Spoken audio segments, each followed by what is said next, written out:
breath is such a powerful tool once we become aware of it, to shift energy, to regulate our nervous system, to feel more connected to our bodies, to reduce stress and anxiety, and to heal from the past, to heal from the pains, to heal from the trauma that we've experienced in our lives from within. Like this notion of liberty, for example. What is liberty? And I think that concept of the will is very important. What the? Who says you can't build muscle on a vegan diet?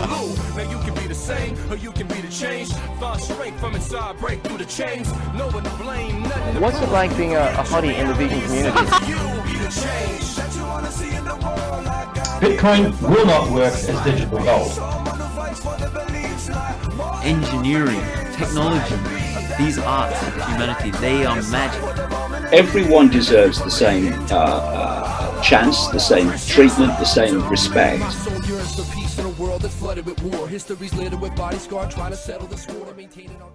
Oh! Ladies and gentlemen, freaks and geeks, brothers and sisters around the world, it is the chocolate Nubian soul brother from Ghana, West Africa. And as you can see, I got a big smile on my face because I've been kicking it with this legendary soul over here. Scott Wallace, the Cosmic Lion. This guy is a disseminator of wisdomatic truth bombs. He is so many things. He's a public speaker. He's an activist. He is a hypnotherapist. He is a light worker. This guy does sacred breathwork. And we're going to get all into that. He's going to give you a spiel, his journey. This is what the podcast is all about, the journey. But you know we're more than that. We speak about consciousness, but we speak about politics, technology. It all comes into this perfect synergy on the Crystal Journey podcast. But before we get into things, I just want to get some business out of the way. First and foremost, I want to thank every single one of you guys and gals for sharing the podcast, the clips, for supporting me on the Patreon. Anyone that does a review, I really appreciate you. You have no idea how much that helps. So give us a review on the iTunes, on the Spotify. Tell your mom, tell your friends about me. You can check us out everywhere. The Chocolate Nubian Soul Brother is all over the interwebs. Check us out under Crystal, KRISHOOL, or just look up the Crystal Journey podcast. You know what it is. Ladies and gentlemen, freaks and geeks, as I mentioned, we got Scotty here, Cosmic Lion on the podcast. As I mentioned, Scotty is a transformational coach, hypnotherapist, activist, musician. I've got to mention that, brother. You are dope, man, when it comes to the lyrical, metaphysical rhyming. I'm yet to release that rap, but it's coming out soon. It's coming. New edges. Yeah. Perhaps we can get some deets on the release. I know you got some work cooking up there. But do you want to let us know a bit about yourself, Cosmic? Let me know what your journey has been, what you do. I know I met you obviously at the Mind Body Spirit Festival. You had a big section where you're talking about your sacred breath work. I know the work that you do there, but I know that you're a lot more than that. You're an activist. You have done 1,000 miles, brother, in all different realms. So give us a bit of an insight into this world. Let the people know who you is. Yo, homies. What's up, beautiful souls? Thank you for having me on, brother. I'm so glad we're able to drop in today before I head back to the Gold Coast. I'm glad we've been able to tee it up. This is my ideal reality this afternoon to be here with you. So, I've got many hats. I've got a lot of different diverse passions and interests, and over the last, since I was born, it's really been this journey of understanding my mission and understanding how can I go about bringing my mission to this world, and that's just been expressed in different ways. I've come through a lot of different fields of study across science, environmental science, ecology, marine biology, stepping into law, running in a couple of elections in Queensland, many years of vegan and animal rights activism, and in the more recent years, a lot of deep healing and transformation within my own life, and stepping into coaching and breathwork facilitation and sharing the medicine of breath and supporting people to live an empowered, activated, and aligned life that's aligned with their truth, that's aligned with the interests and the rights of other members of the Earth community that we share this planet with, our animal brothers and sisters, and to really support people to live a conscious and connected life. Because through my journey, I've gone from experiencing the times when I haven't been in alignment with my values and with my truth, and then going through creating more alignment, acknowledging the confronting truths, getting fed up of complaining about the system, and actually wanting to understand what the system is and to change the system from within the system. Instead of resisting the machine, shift it from within, shift the values, shift the beliefs, shift the ideologies beneath the iceberg. That way, what is expressed externally creates different outcomes. So that's what I want to start with. That was powerful, particularly the last point there about trying to overcome the resistance by being within the system rather than fighting it. It makes me think of Bruce Lee or the Confucianist idea that the best way to win a battle is to stop trying to fight it. You know, sometimes the surest way to succeed is to stop trying to succeed.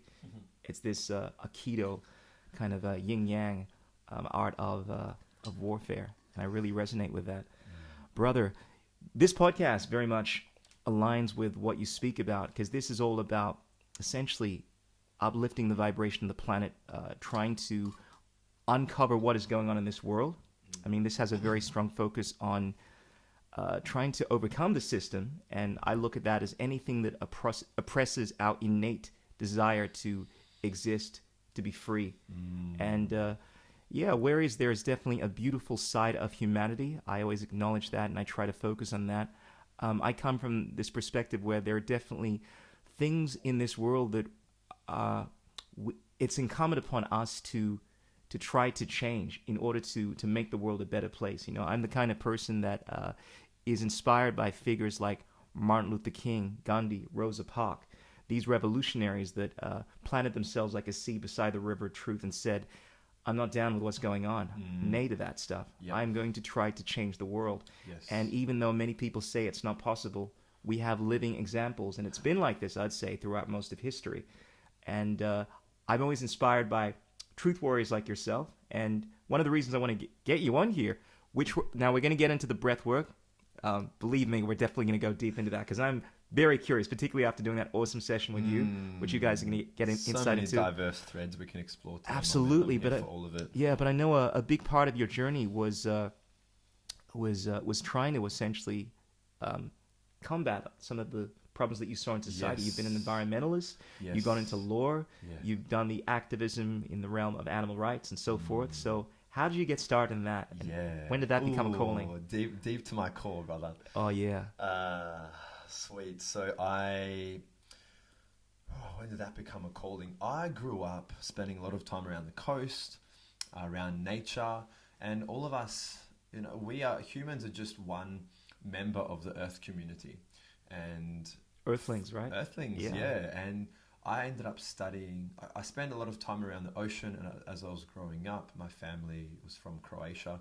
So I spent a lot of time in Adriatic, and at the time fishing, snorkeling, just spending time in nature. And I grew to have a passion for the ocean and for the natural environment. Always had that curiosity. And when I moved to Queensland, the Gold Coast from Perth, I ended up studying at Griffith University. And initially I applied to do engineering, and then I realized I actually fucking don't like maths. I'm not stoked on physics, and there was just this part of me that wanted to just be an engineer. I was like, I didn't even fucking want to do that. So I ended up changing, and before I started the engineering degree, ended up going for a science degree. So I was guided by my de facto grandfather he said, look, this is my understanding of you and who you are, and what if you just explored a science degree? It's general, it's diverse, it's wide. And through that degree, really started to deepen my understanding of the natural environment, understanding of ecology, understanding of biology, and that natural curiosity to understand. That natural curiosity to understand how things work, to understand the linkages between different species, the way they interact with their environment. It's like ecology is such a beautiful topic because it's all about relationships. It's all about understanding the relationships between species, amongst species, and how they interact with their environment and how that influences their vibe and how they show up. So I've really got deep into ecology, sustainability, conservation, and throughout that science degree ended up starting to become a scuba diver, did some scuba training, joined the Griffith University Dive Club. Oh wow! So you got those lungs, right? I got those lungs, baby, and now I'm a scuba diver instructor. I've maybe 2 years now been an instructor, so it's been great to go down that environmental path, and I very quickly became involved within the environmental justice and the broader sustainability conservation movement, becoming so passionate about the problems that our environment was facing. And what I find is when you start becoming aware of the problems and you feel like the world isn't aware of those problems, we become very passionate about speaking to the problems. And a lot of my effort and energy was just focusing on speaking to the problems.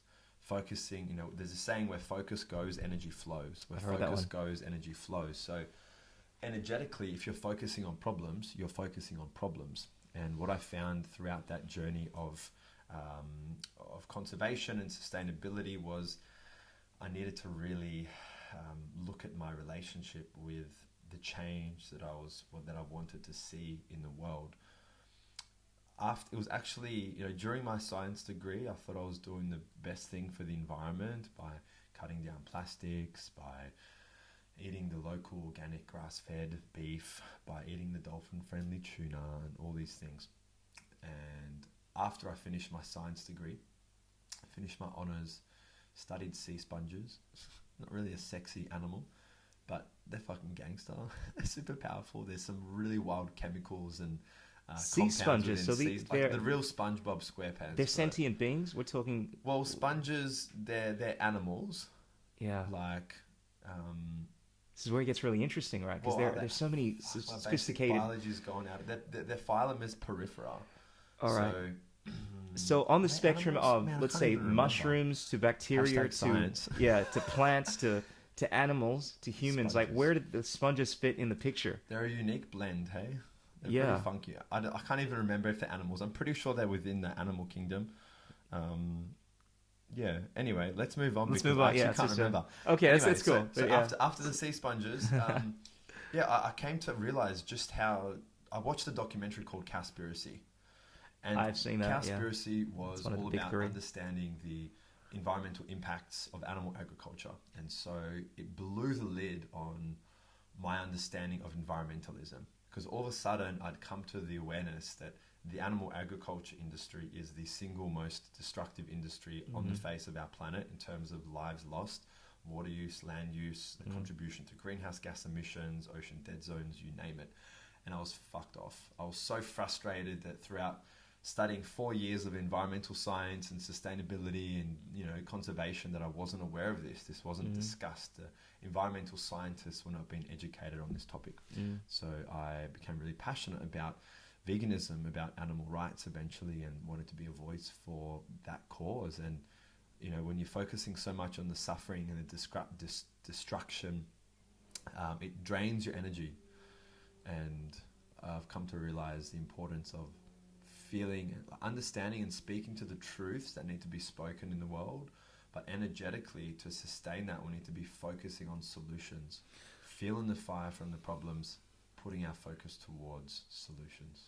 That is such a salient point, and it's such an issue I think we need to spend a bit of time on, because I think in terms of what is going on in the world right now, there's so many issues, a lot of divide, and people have different approaches towards rectifying these solutions. And sometimes it can be very difficult when you come across someone that has a completely different way of thinking to you, and you have to try to convince them, and you have to speak about something you're passionate about. I'm sure a lot of you guys have dealt with this. This is something that is unavoidable, particularly in the world that we're living at. I mean, look, it's great. I love these conversations. Obviously, you and I have a lot in common, but it's unavoidable, regardless of who you're with, that you're always going to find issues that you don't agree on. And 100%. It's so important to know how to address those issues. And I get the impression that you've certainly learned tools through the work that you've done that allows you to be a better advocate for changing the world, because it all starts with conversations. Yes. Right?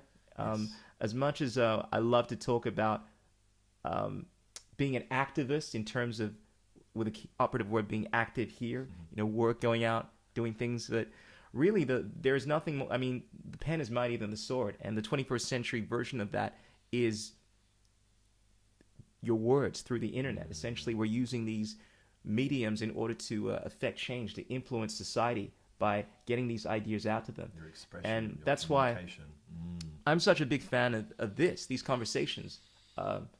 Speech, as difficult as it is, even when your voice shakes, it's important to speak these uncomfortable truths, but it's also knowing how to do it. Yes. It's very easy to let your ego get in the way and just be like, I'm right, you're wrong. I'm going to tell you all this information, but I guess this is where I think, this kind of rolls into what you do, because being grounded, I'm so glad we started this thing with a grounding session, because being in the right state of mind definitely helps the flow of these conversations. Yes. And I think a lot of what you do, whether or not, I mean, I know you know this because you're a conscious dude, but even unconsciously, sometimes, even though we're trying to achieve one thing, we're actually benefiting society and addressing issues by laying the foundation, by grounding people through the breath work, because many warriors are not going to be in a position to fight the good fight if they're not centered. So perhaps you can take me into feel free to riff off where you will, but into the sacred breath work that you do, and because I presume that ties into your story, right? I'll weave all it in. I will weave all of it in. I just want to finish on this activist piece, on this. Yeah, sorry to cut you off. I tend to go off on rants. No need to apologize, man. Yeah. We're here. You can just be. Okay. I had a conversation with a client last night. We met at the festival, and I know when I feel the deep, potent, powerful energy with people, and they're tuned in with it, and they go, "Holy fuck! Yeah, what's here? What's present?" They feel that presence that I bring. That I know there's some really powerful things to weave in. And so we jumped on a call last night, and we're going to be working together for the next 6 months. And it's just like all in. I said, look, I can't even tell you what this is going to look like. But wow. If you're in, you're in. And let's do this. And I'm here to support you. I'm here to guide you. I'm here to hold you accountable to the projection of your higher self. And she's someone that's also tapped into a big spiritual awakening, over the last few years. And on the conversation last night, I spoke to this piece of apologizing. We apologize so often for just existing. We apologize for just being. We apologize for taking up space in the world. We apologize for so many things. And it often comes from a place of fear, of not wanting to disrupt, not wanting to DTP, bro. Not wanting to disturb the peace and disrupt and, have people react to us. So I'm pretty passionate about the sorries. When they're heartfelt and sincere, I'm down. If it's anything else, just to save it for later. You know what? Touche, bro. That's, yeah, you're right, man. You're right. I hear you. Absolutely. So I wanted to drop that in there. The activism and, whatever you're passionate about, whatever topics you're passionate about, whether it's environmental justice, social justice, human rights, like anything. I feel like we've all been gifted a unique perspective and a unique lens to look at the world, and we have things that we want to change. And you may be passionate about 5 issues, and maybe for me, I'm passionate about 3 of those, but the other 2 I'm not interested in.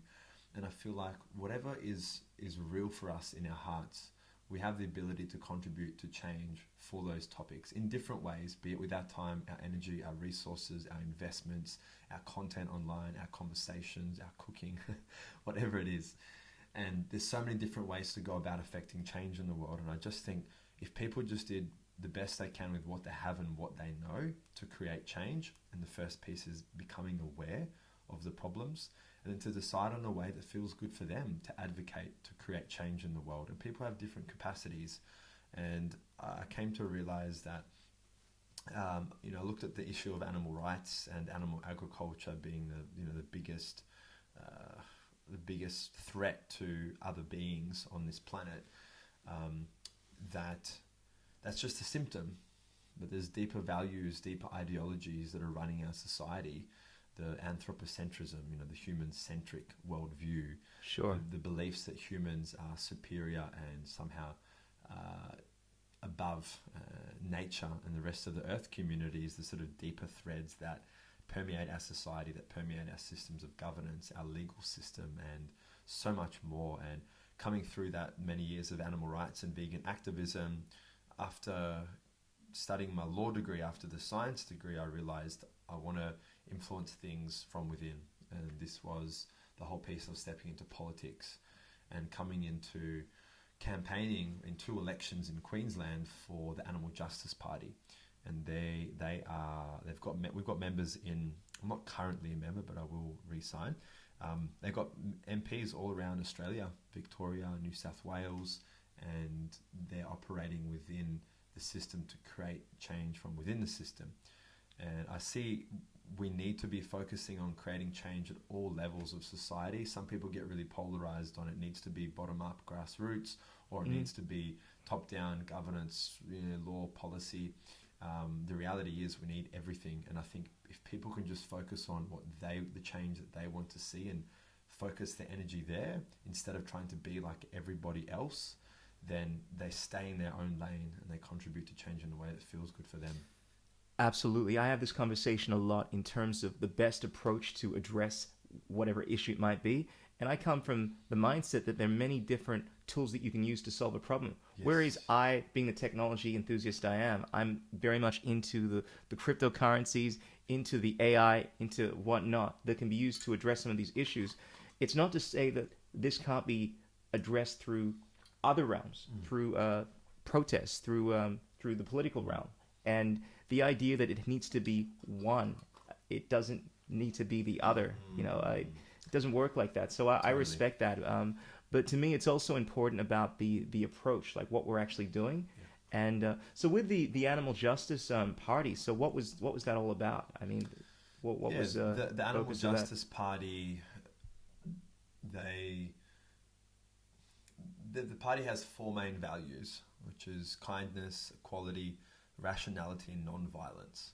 So those 4 values underpin the party's decisions, their choices when they have members in parliament, and essentially every decision that they make. The Animal Justice Party had a primary focus on being a voice for animals and nature in parliament, and running as a candidate, you had to contractually live as a vegan, because anything less than that is hypocritical and in complete contrast to what the party is wanting to create in the world. It can't be supporting animal rights and eating and exploiting and abusing animals. So that was the local state government elections in Queensland, and then I ran for the local government elections, so the council elections on the Gold Coast, and then I ran in the state elections later that year. Now that year that I ran in those elections was the year after I came back from living in Africa for a year. So I lived in South Africa with my partner at the time, my ex, and that was a really, around this time of being in South Africa and this time of coming back to Australia, we separated. It was a very hectic separation, very disruptive, and one of the most challenging set of experiences throughout my life over those few years. So going through that separation and coming out of the elections, stress was high, anxiety was high. I was super motivated and committed, but I was just a lot happening in my mind, bro. A lot happening in my heart. And I remember sitting down one evening, I think after I'd been at the booths the whole day, handing out flyers and just communicating with people, getting the party. This is in South Africa? Sorry, this was in Australia. Okay, so 2019, I lived in South Africa. Came back at the end of 2019, I'm pretty sure. Okay. And this was in 2020. So I think after a day of handing out flyers at the local booth and, had my face all around the fucking city on those on the flyers and on the posters, and I dig that shit, bro. I'm more than happy to be a face to represent different issues. I'm more than happy to be a face to advocate for certain topics. I was sitting down one night scrolling through Instagram and I saw this video and this guy, his name's Lucas Mack, and Lucas Mack is one of the co-founders of Awaken Breathwork, and he was like, fam, shit's crazy in the world right now, let's just stop and breathe for a few moments. I'm like, amen, bro. Let's do this. And I just started watching this video, started doing 30 seconds of breath work, and it just activated so many emotions within me. I just started to cry. I was sitting on the couch just crying, and I was like, what the fuck? Like, yo, what's going on? Just doing.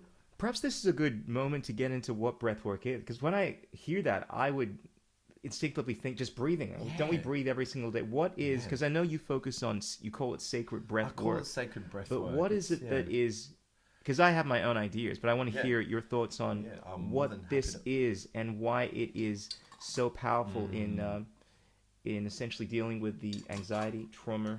That's it. It's been blowing up. That's it. So breathwork, we take over 20,000 breaths a day.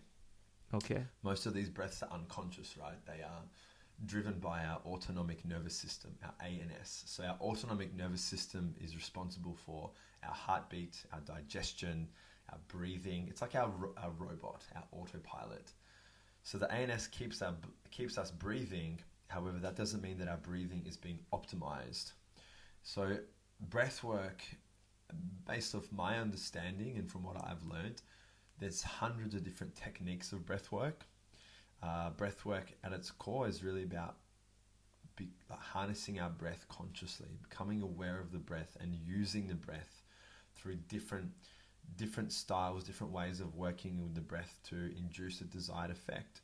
And the breath work that I facilitate is for the bigger breathwork sessions and the daily practices that I do and share with my clients is a form of, majority of the time, a form of conscious connected breathing. So we're becoming aware of our breath. We're becoming consciously aware of how we are breathing, because it's an unconscious process. So the more that we can become aware of something, we are then empowered to create change.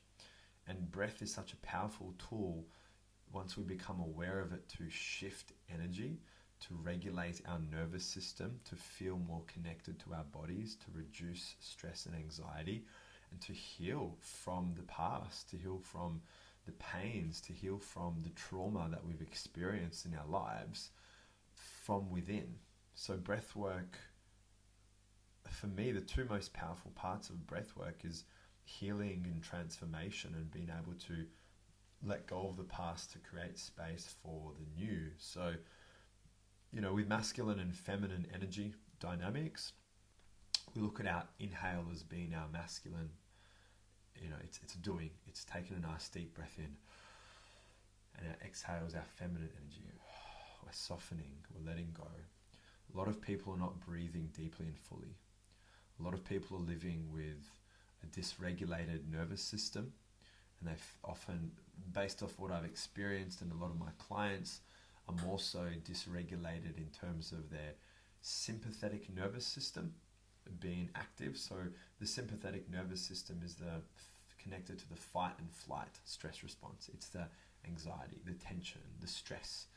And a lot of people are living in that state without realizing that in that state. And it makes the journey of healing, it makes the journey of effective, clear, coherent communication and relationships much more harder when someone's living with a dysregulated nervous system.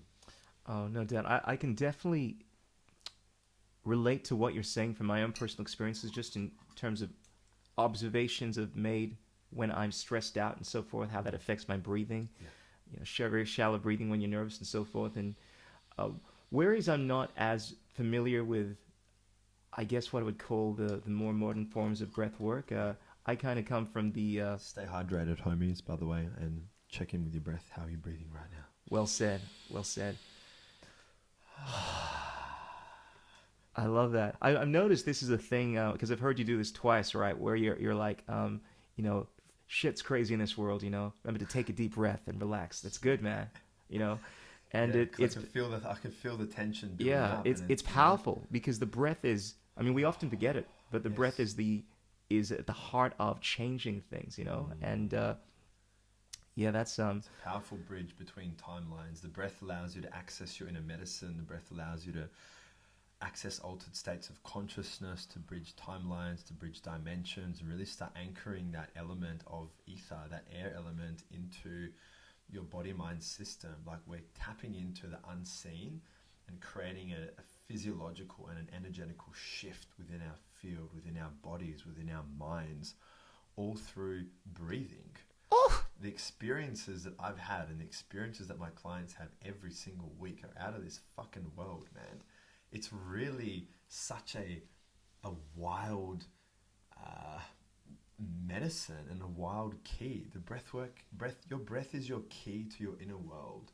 And let me explain to you why this is. As I said, our breathing is largely unconscious, and a lot of the change that we're wanting to create in our lives can be rooted. A lot of the challenges, a lot of the limiting beliefs, the thoughts, the habits, the pain, it's often in the unconscious mind. So if we can access the unconscious mind and come out of the conscious mind, we're accessing the 90% of our experience that's beneath the surface, my brother. That's beneath the surface. We're going now to beneath the tip of the iceberg. That's where all the magic happens. Through the breathwork practices that I facilitate and a lot of other techniques, we start slowing down our brain waves. So that little practice that we did before of activating breathing in and out of our mouth. Maybe we can even do just a quick 30 seconds on the podcast for people to drop in. We're starting to slow down our brain waves. We're coming out of the beta brainwave state and slowing that down and coming into an alpha and a theta brainwave state. So what happens when that happens? Well, we're starting to access the unconscious mind. We're starting to go into the subconscious, and we're actually creating more coherence between our heart and our brain. So this beautiful, big, juicy heart of yours, my soul family, sends more messages to your brain than your brain does to your heart. This is the science. Yeah, the heart generates more electromagnetism than the brain. It's where all the magic happens. So there's insight and wisdom that the heart shares with the brain, and it goes both ways. So we're slowing down brain waves. We are accessing creating more coherence with our heart and our brain and our deep truth. And a lot of the energies throughout life, when we go through difficult times and we experience trauma, stress, grief, loss, and even the less intense things, the energy gets stored in your body-mind system, gets stored, locked within. And until you've actually liberated that energy and shifted that energy or brought that cycle to completion, it stays in your body and affects you until it's shifted. So breathwork is a really powerful way to unlock and unblock that energy, getting to the root cause of a lot of the challenges that people have, with a lot of their health and well-being. Like, I got 99 problems, but a regulated nervous system solved like 97 of them, bro. Preach. Preach. Yeah, I see. If you're having girl problems, I feel bad for you, son. I got 99 problems. Oh, hit me. Yeah, man. Jay-Z. The state you were talking about, where you're breathing and you move from that beta state into an alpha state, I see a lot of common ground here with being in what they call flow state, right? Because flow state, as a musician, I'm sure you relate to this. I think of that scene in The Matrix where Neo becomes the one and he's watching himself just do the most amazing thing, and it's no longer conscious. It's just, it's working, it's coming from this other plane, But anyone that can relate to having done something so many times where it becomes unconscious, they practice something over and over and over again to the point where they've allowed that creative force to work through them, they'll know what I'm talking about. And that's when the best music, creative art comes in. And I often find that I write the best music when I've just woken, or actually when I'm dreaming. I often lucid dream, and it's in these states that I'm best able to come up with songs. Like, I actually find I don't write when I'm lucid dreaming. The songs write themselves. And I've trained myself to wake up and record this stuff down. And that state that I'm in is a state where I'm in, it's the perfect gateway. But I know when you're sleeping, you're essentially in that theta state, right? Brainwaves are slowed down. It does vary, But that state you speak about, it seems like the state that you're trying to arrive at when you are breathing, Yes. and you were doing it deeply. I was just, as you were sharing there, I was checking Sure. my phone because I wanted to double check that I had this accurately. So the flow state, right? Mm-hmm. The technical term is transient hypofrontality. Okay, dropping So some science. getting into some Absolutely. neuroscience, transient hypofrontality. This is We're not just about the woo-woo here, ladies and gentlemen. We're about the deep esoteric it's sciences. tapping into high order cognitive function. Yeah, really like it's a powerful state, and what I see is that's our natural state of being. Our natural state as human beings is connected. I believe connected, loving, expressive, free, open, receptive, vibing the fuck out on life. 100%. And that's when the best form of creativity, but also the best form of intelligence tends to come out. I know that they've done a bunch of tests on kids, and they find that kids are much better at learning, creative. I mean, we often hear that kids are very impressionable, they're very creative and so forth. Especially that first 7 years of their life. Absolutely. Their Absolutely. unconscious mind. They're in an alpha brainwave state. Yeah, I was just about to Majority of mention the that. time, alpha or theta, they're a sponge. Absolutely. It's that state that Straight they're to the in that allows them unconscious to create more, to be better at learning and so forth. And there's something that that happens, like essentially what you're talking about when you're in that state. I think because you've moved out of the left brain mindset, like when I say left brain, I'm thinking conscious, logical, and so forth.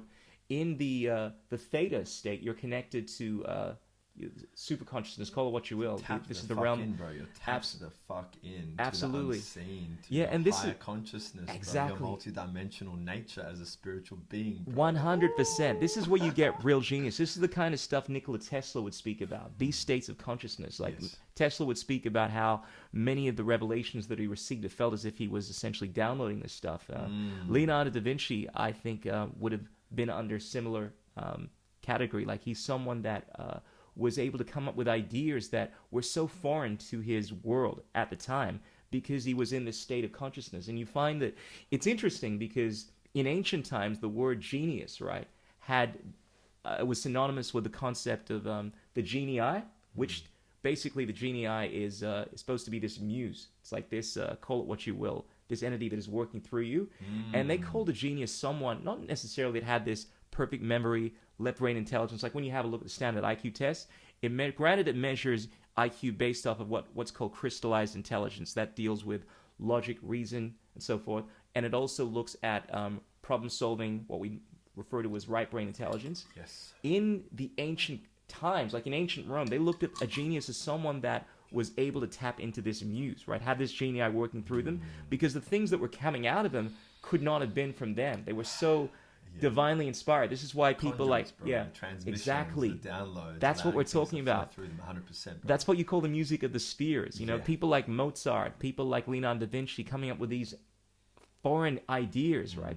And they were foreign because most people tend to regurgitate what is found within their society. But when people are real artists, and granted artistry has many definitions, I look at art as something that transcends not just skill, but moves into a realm of originality. Like I think the best art is something that is truly original because it's coming from something outside of this world, right? Yeah. I love the Khalil Gibran quote, thoughts, feelings, revelations come not from you, but through you. And though they are with you, they belong not to you. And this represents the concept of the muse, the concept of mediated telepathy, or like the idea of being the extended mind, conduit, tapping into this information from the ether. And this is what I think the best artists tend to do.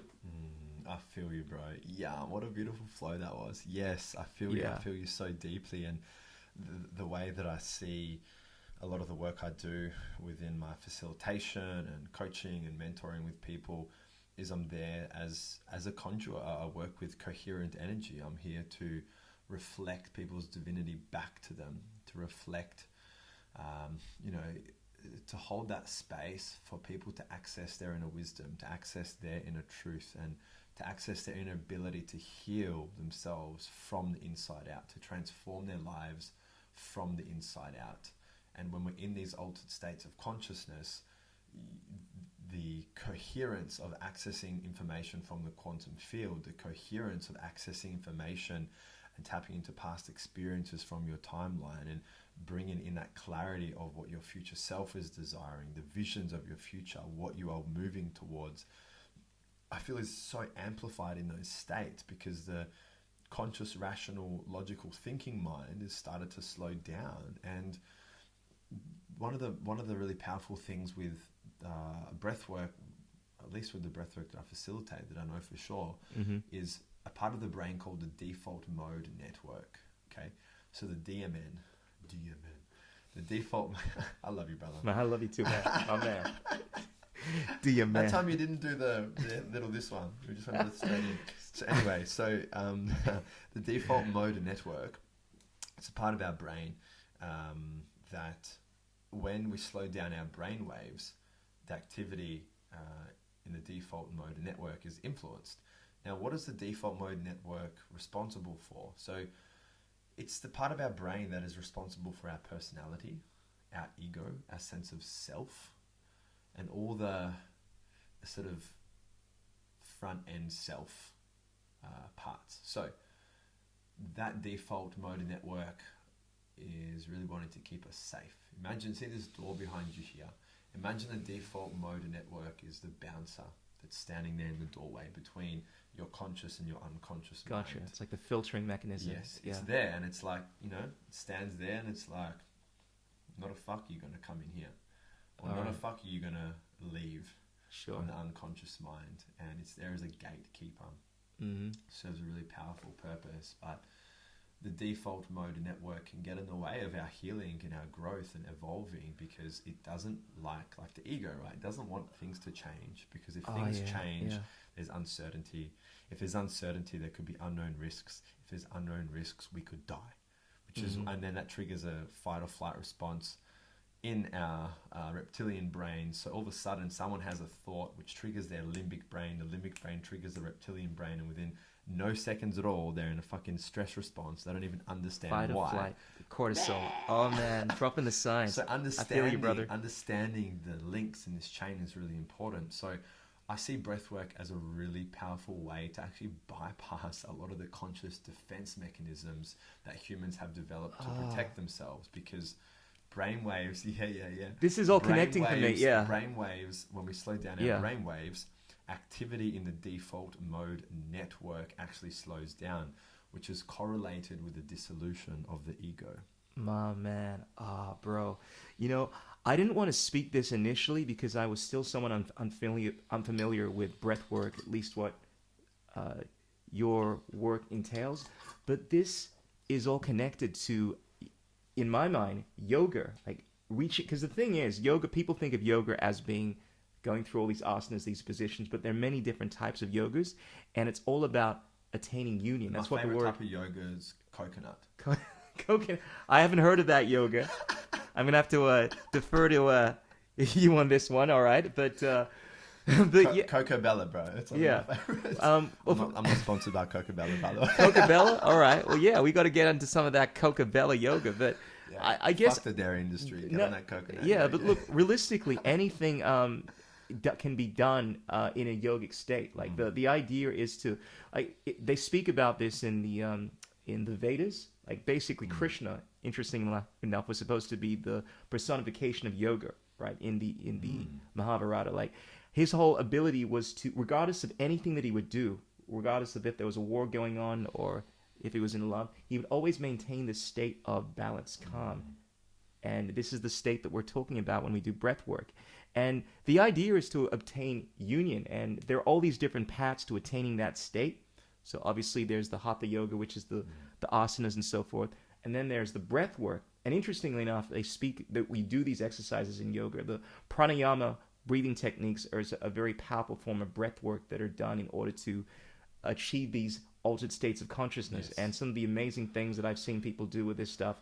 I mean, I know this kind of like, I'm going off in different tangents here. My mind's kind of going crazy. Flow, my brother. Yeah, flow. but we were talking about, you mentioned the flow state, or maybe a different word for it. Yeah. And it's interesting that we can actually measure what happens to the brain when people are in these states. Exactly. It is a real phenomenon.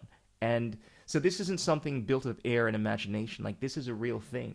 And it's something that I've been seeing become pop culture a lot lately. Like the breath work, I've been seeing that more and more.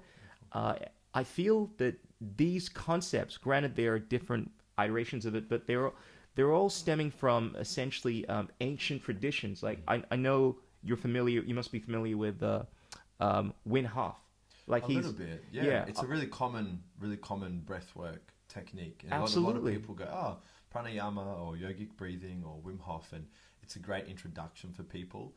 Okay. And it's one of the techniques. And with what I share, there are some similarities with it. Sure. And the two things that I see the most powerful with my clients and the work that I do is, one, having a solid daily breathwork practice that can allow you to shift energy daily. It can help you to extend the range of your nervous system. I'm going to explain this soon. And then the bigger breathwork journeys, the big ceremonies, and this is where fucking shit goes down. These bigger ceremonies, when I hold space for people for a couple hours and we drop into these altered states for long periods of time, it's where the biggest, forms of healing and transformation and insights and activations and releases happen. And I see it every week, man. It lights me up. Every time I sit down with clients, after their session and listen to their stories and what comes through, it blows me away. So having a daily breathwork practice, 5 minutes, and then it's like daily tune-up, and then the breathwork journeys is a bigger dose of the medicine. And a lot of people, when they hear a breathwork, aren't necessarily thinking about the bigger breathwork journeys, but it's becoming more and more common. But I've sort of come into the industry at a stage where it's sort of in the early minority. Like, it hasn't been picked up.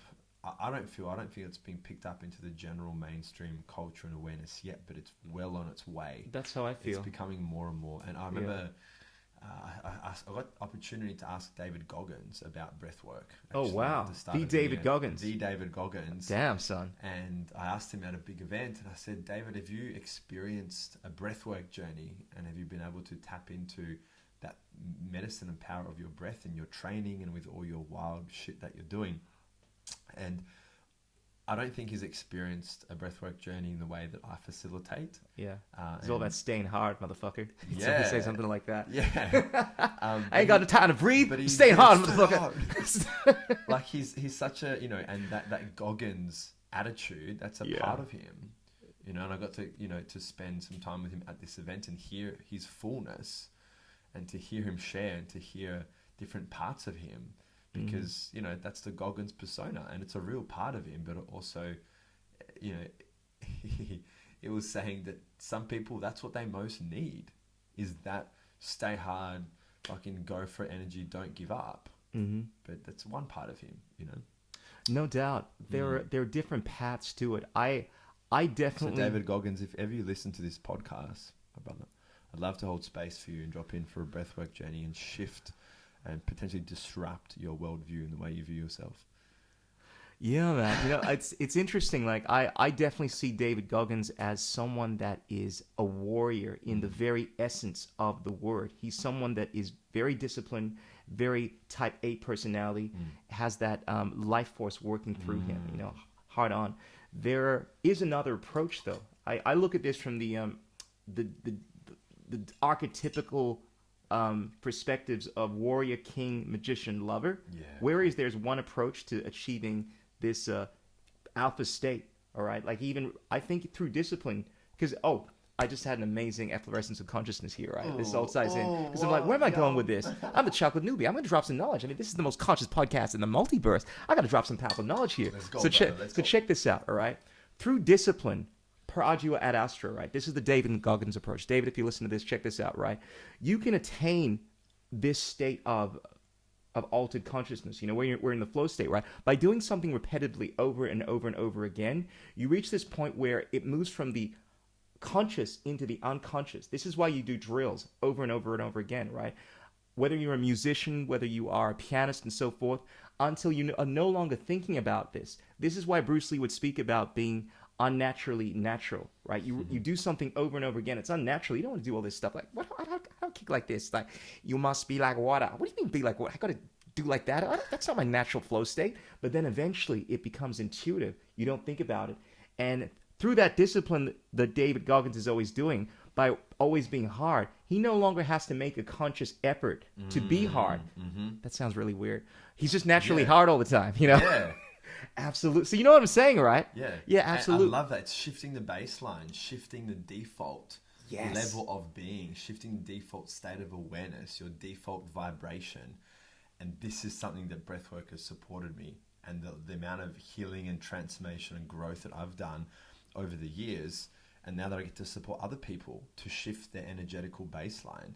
One of the women that I spoke to at the stall, I asked her, I said, we had a call yesterday, and I'm catching up with people after the festival to see, are they my dream one-on-one clients that are like a soul fam, we're fucking all in, let's do this? Or are they maybe for my group containers? Are they maybe just a single session? Are they just an epic soul to jump on a podcast, maybe work with in the future? Just, tuning into what we're here to co-create. I like how you categorize these different types of connections and so forth. It's interesting. And it helps me understand how I can weave with people. And for me, I trust my intuition with this. And I asked her, I said, what most landed for you from my seminars and from meeting me? And she said, when I came over to your stall and I asked you how you were, and you said, you're fucking awesome. And you just meant it. You said, you're fucking awesome. And I'm like, yeah, cool. She's like, I want to, that sincerity and that authenticity, but actually to feel that way, to feel, she said, I just want to feel that more. And it's our birthright to feel that. But there's so many layers sometimes in the way that get in the way of feeling that way. And brother, let me tell you, for a long time now, I've felt this way. A long time. That's awesome. I trust the universe is unfolding in my favor. My heart is open. I'm continuously leaning into my edges. I'm being of service. I'm investing in myself. I'm investing in my mindset. I'm investing with the right coaches, mentors. I'm changing tables in my life to be around other business owners, entrepreneurs, and people, and other change agents that are here to amplify their impact in the world. Because the law of averages, right? If you're around, you're going to be influenced by the people you spend the most time with. Absolutely. And either they're stretching you and they're triggering the fuck out of you for how they are and for how they're showing up in the world, or maybe they're motivating you or inspiring you. Maybe you're feeling drained around them and they're not supporting your growth. So I'm in this big phase of shifting that, and I really account a lot of my state to be as a result of the amount of work I've done on myself and just my willingness to be grateful every day, to embrace this roller coaster of life and to feel my emotions, to feel what's present and to not block it out and to not reject it and to not deny it, whatever we're feeling. One day we're not going to feel. And when that happens, we're out of the body. We're moving on. So until that day happens, I'm embracing my feelings as a being. That was beautiful, brother. I had so many streams of consciousness, that I wanted to make sure that I assimilated all the heavenly, magnanimous awesomeness of your lyrical swag there, brother. But no, I feel what you're saying. I think the first thing I wanted to say was that I've noticed that, like, rather than just being of the words, you actually are of the work, the emotion, like the energy behind what you're actually saying. Like saying I'm fucking awesome, that wouldn't have meant nothing, man, if you actually said it and you weren't feeling awesome. But no. I'm sure that lady could feel the fact that you said it and it wasn't, because more often than not, to me, it's not about the words per se, it's about the energy behind it. Yeah. And we spoke about this earlier, like I was going to say, I think I said it, vibes speak louder than words. And yes. I think people get that. Another thing I wanted to mention, bro, I really like this because... And if I wasn't feeling great, I'd say I feel fucked. I feel exhausted. And I admire, feel drained. Whatever I it is. that. But a lot of people don't speak their truth, brother. They're not giving themselves permission to speak their truth authentically, and it creates internal tension and energetical dissonance within their being. Sure. But you realize, obviously, it's easy to say I'm fucking awesome, right, and not mean it, right? But I think a lot of people don't want to say that they're feeling like shit when someone asks them because they don't want to be negative, right? Like you made the point earlier that... A lot of people also don't want to say they're feeling fucking amazing. Oh, that's true. It's the golden the shadow. humility. Brother. Yeah, it's the golden shadow. I call it the humble trap.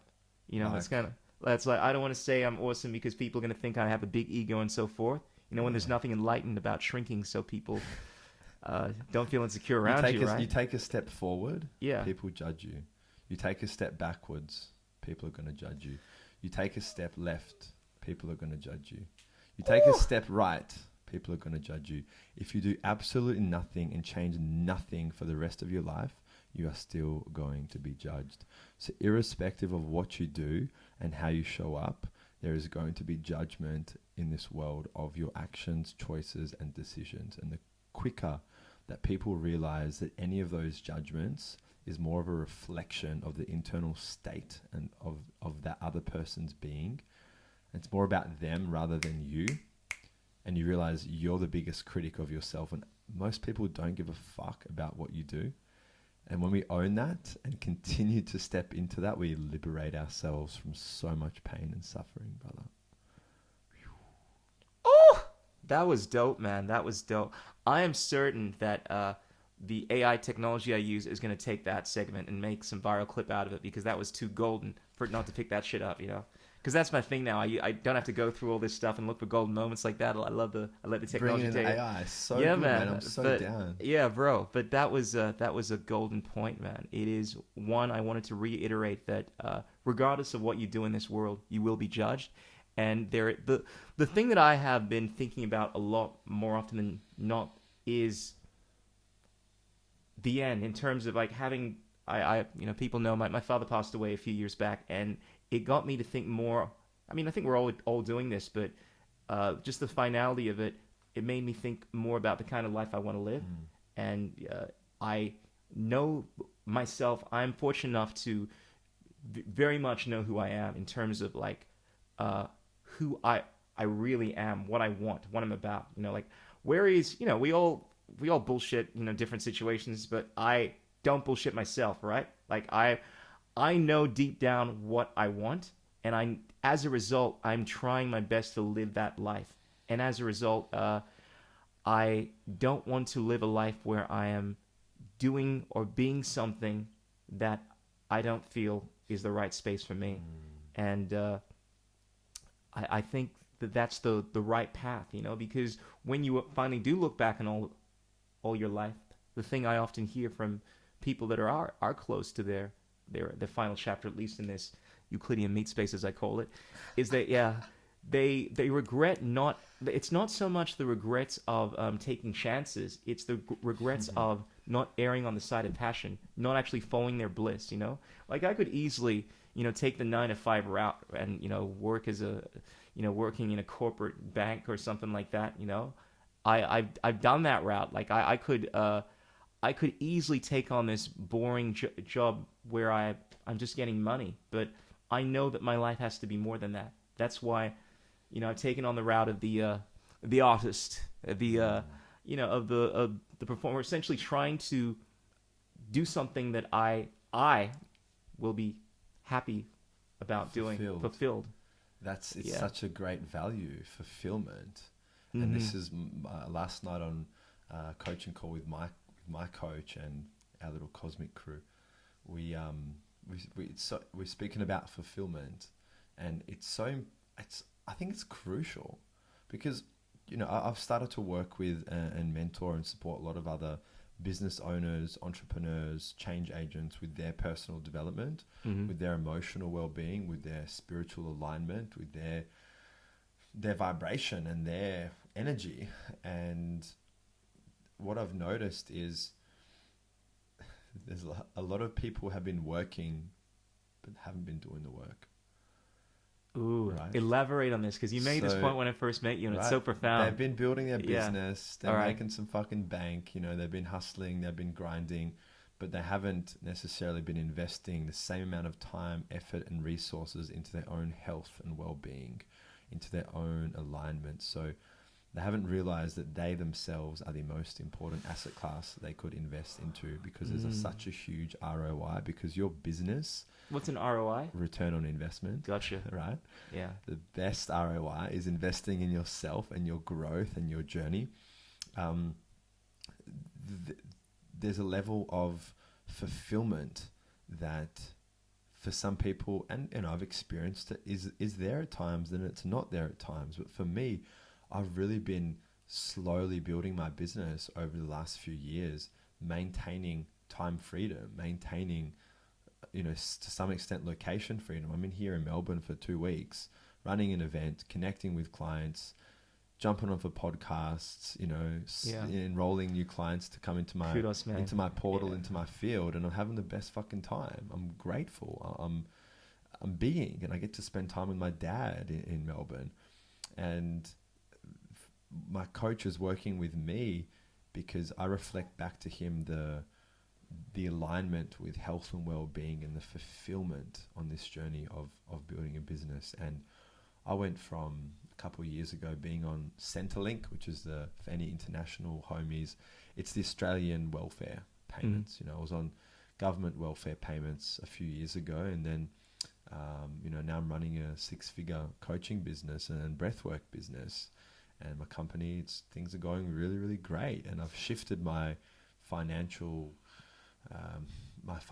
buoyancy more than I ever thought I could. And in the first couple of years, like, made more money than I had like almost in my entire fucking life. I feel like I was like, oh my God, I get to be on purpose. I get to be in alignment, support people with their growth and development, help people heal themselves from the inside out, travel the country whilst I'm learning and growing and discovering and peeling back my layers. And I get to get paid for that. I'm like, yeah, that's my ideal reality, and I want more of this. And so that fulfillment piece is crucial, man. Whatever people are doing, like, ask yourself this question: are you feeling in alignment with what you are doing? Are you feeling fulfilled? And not just ticking some boxes, motherfuckers, like actually ticking the deep boxes that are important. Valuing your time. How's your energy? How are your relationships? How's your health? If they're struggling, then there's an opportunity for you to come into greater alignment in your life. Powerful. What are the steps that you took to get into the position where you could be doing something that you were in alignment with? Because you mentioned you weren't always there, but you'd always wanted that. Yeah, such a great question, man. I just feel like I've just had the most fun in my life. Like, I've just followed what feels good, like stepping into science, working in education, environmental education, getting paid to be a marine biologist. And then I'm like, well, I want to work in the forest as a tour guide and spending time in the forest. And then I want to work here, and then I want to study that. And just following that curiosity.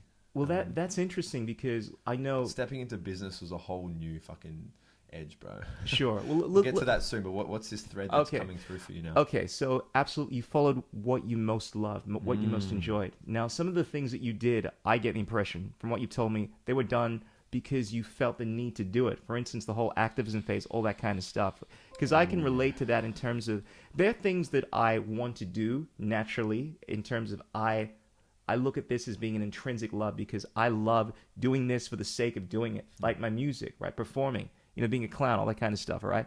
But then there are things that I do because of the effect that it's going to have. I don't necessarily love doing those things. And I say this because I know with some of the work that you've done, like you mentioned, you used to work for, what was it, Sea Shepherd? The activism. I'm sure a lot of the things that you do there, they're not enjoyable because you have to have, people get pissed off at you, get mad. I know you work with some people that have been drained from doing this kind of work, That's and granted, it's the passion, but it's not something they intrinsically love doing. They're kind of like trying to serve a higher good. So how does that sit into the whole philosophy of this is what I love doing? This goes deep for me, bro. Yeah. This goes deep for me because, as you know, someone who's also so passionate about a lot of issues, and we've got a lot of aligned threads there in terms of, our worldview and what we've been advocating for. There's this sense of obligation, this sense of responsibility, this sense of there's a bigger mission, a bigger purpose. And when people tap into that, it's difficult for them to not care about it once they're activated into that awareness. And naturally, people just put their time, money, effort, and energy into that. And this is what I said earlier on in the episode, is the importance of being able to tap into that fire, tap into that fuel for the change, but then to focus on solutions. And if we're wanting to create long-term change in the world, then the first thing you've got to do is put on your oxygen mask before you fit the oxygen mask. Well said. Right? And for most of my life, it's been prioritizing at times other people's interests and needs, out of fear of being rejected and or ridiculed or abandoned or any of the common human fears. And then also prioritizing the mission and the cause of environmentalism and activism and veganism and these deeper threads that I feel are so important for the evolution of our consciousness as humans. And I realized that I just seen it within all the organizations that I've connected with. There's this level of feeling drained, of feeling overwhelmed, of feeling like there's so much to do. And I see it in all the positions that I've been on because it's a common human thing. Mm-hmm. But how do we create change in a sustainable way? And this is why the deeper inner work, the deeper energetics, being able to release, energy from our system, being able to transmute the passion into action and being able to really be amplifying our impact in the world is crucial. And one of the biggest motivators with expanding my company and building what I'm building and creating what I'm creating is to be able to have greater impact in the world, to serve more people. And if I'm still struggling every single day, emotionally, financially, energetically, I'll probably still fucking give every last ounce towards the cause, but I'm probably might die 10 years younger. Oh, absolutely. Than I could have if I opened up and allowed the deeper threads. And this is why I love working with other leaders, other change agents, people that are already having impact or that are ready to step into their truth and into their power. Because I know if I facilitate for a director of a company that's got 40 or 50 staff, that after a couple months of us working together, all of a sudden the culture within their business has shifted because they've brought in a new lens. They brought in more ease and flow. They brought in, more mindfulness and more presence and a different perspective to things. So I know if I facilitate for one person and their reach is wide, then I'm impacting more people through the energetical dominoes that take place. So talk about high level conversation. That was deep, brother. And I can definitely relate to that. I think there's this metamorphosis in the mindset of people as they go through life, where I was touching on this earlier. People start off in their youth, devoting themselves towards a cause. They have the mindset of the warrior. They want to just go in there and make change. For a lot of you find social activists, teens they tend to be kids and so forth. As you go through life, you just adopt different approaches to sometimes achieving that thing. Like I think the approach you had there of realizing that in order to have the most amount of change, essentially, you realize that you have to focus on yourself, essentially, establish yourself. And it's not as if you have shifted the focus on wanting to be of service to the world. I mean, you're still doing something that is in alignment with what you love. The breath work, essentially, it's in alignment with my mission and my absolutely purpose in it's so just many ways. it's just doing it's just taking on a different approach to achieve that, which is amazing. Like I often it's interesting for me because the people that I look up to the most in terms of, like, I look back historically to, they're not the people that I most try to emulate in terms of really be. Because on one hand, I'm this joker, entertainer, like a lot of people know me as the silly guy, right? And that's the stuff that I really enjoy doing, performing. Like I love it when people are moved by my music. That's my thing, right? That being said, there's something I have so much respect for when I see people doing things like taking on the path of trying to change the world for the positive, even when it's not fun, But the realization I had was that you can still be a great changer, a great influencer of uplifting the vibration of the planet by following your bliss, by following your passion. And it doesn't always have to be unpleasant, uncomfortable, No. As you know, art, music is powerfully inspirational. And some of the best movers of thought and so forth have been the artists, entertainers and so forth.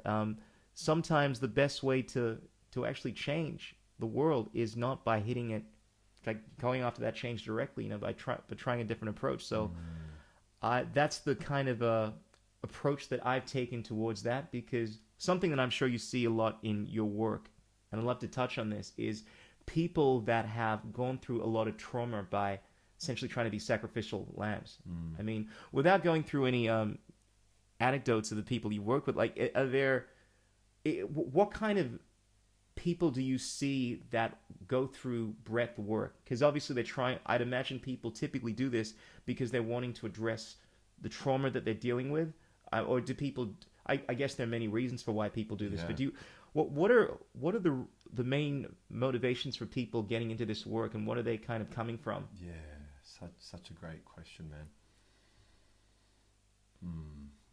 Before I go into that, I want to just speak to this piece on the bigger level of global change, and I feel the more that people listen to their heart and speak their truth and do the deep inner work, their capacity to create change in the world is fucking amplified so powerfully, because they're starting with that change, and their nervous system, the capacity of their nervous system to actually handle and to be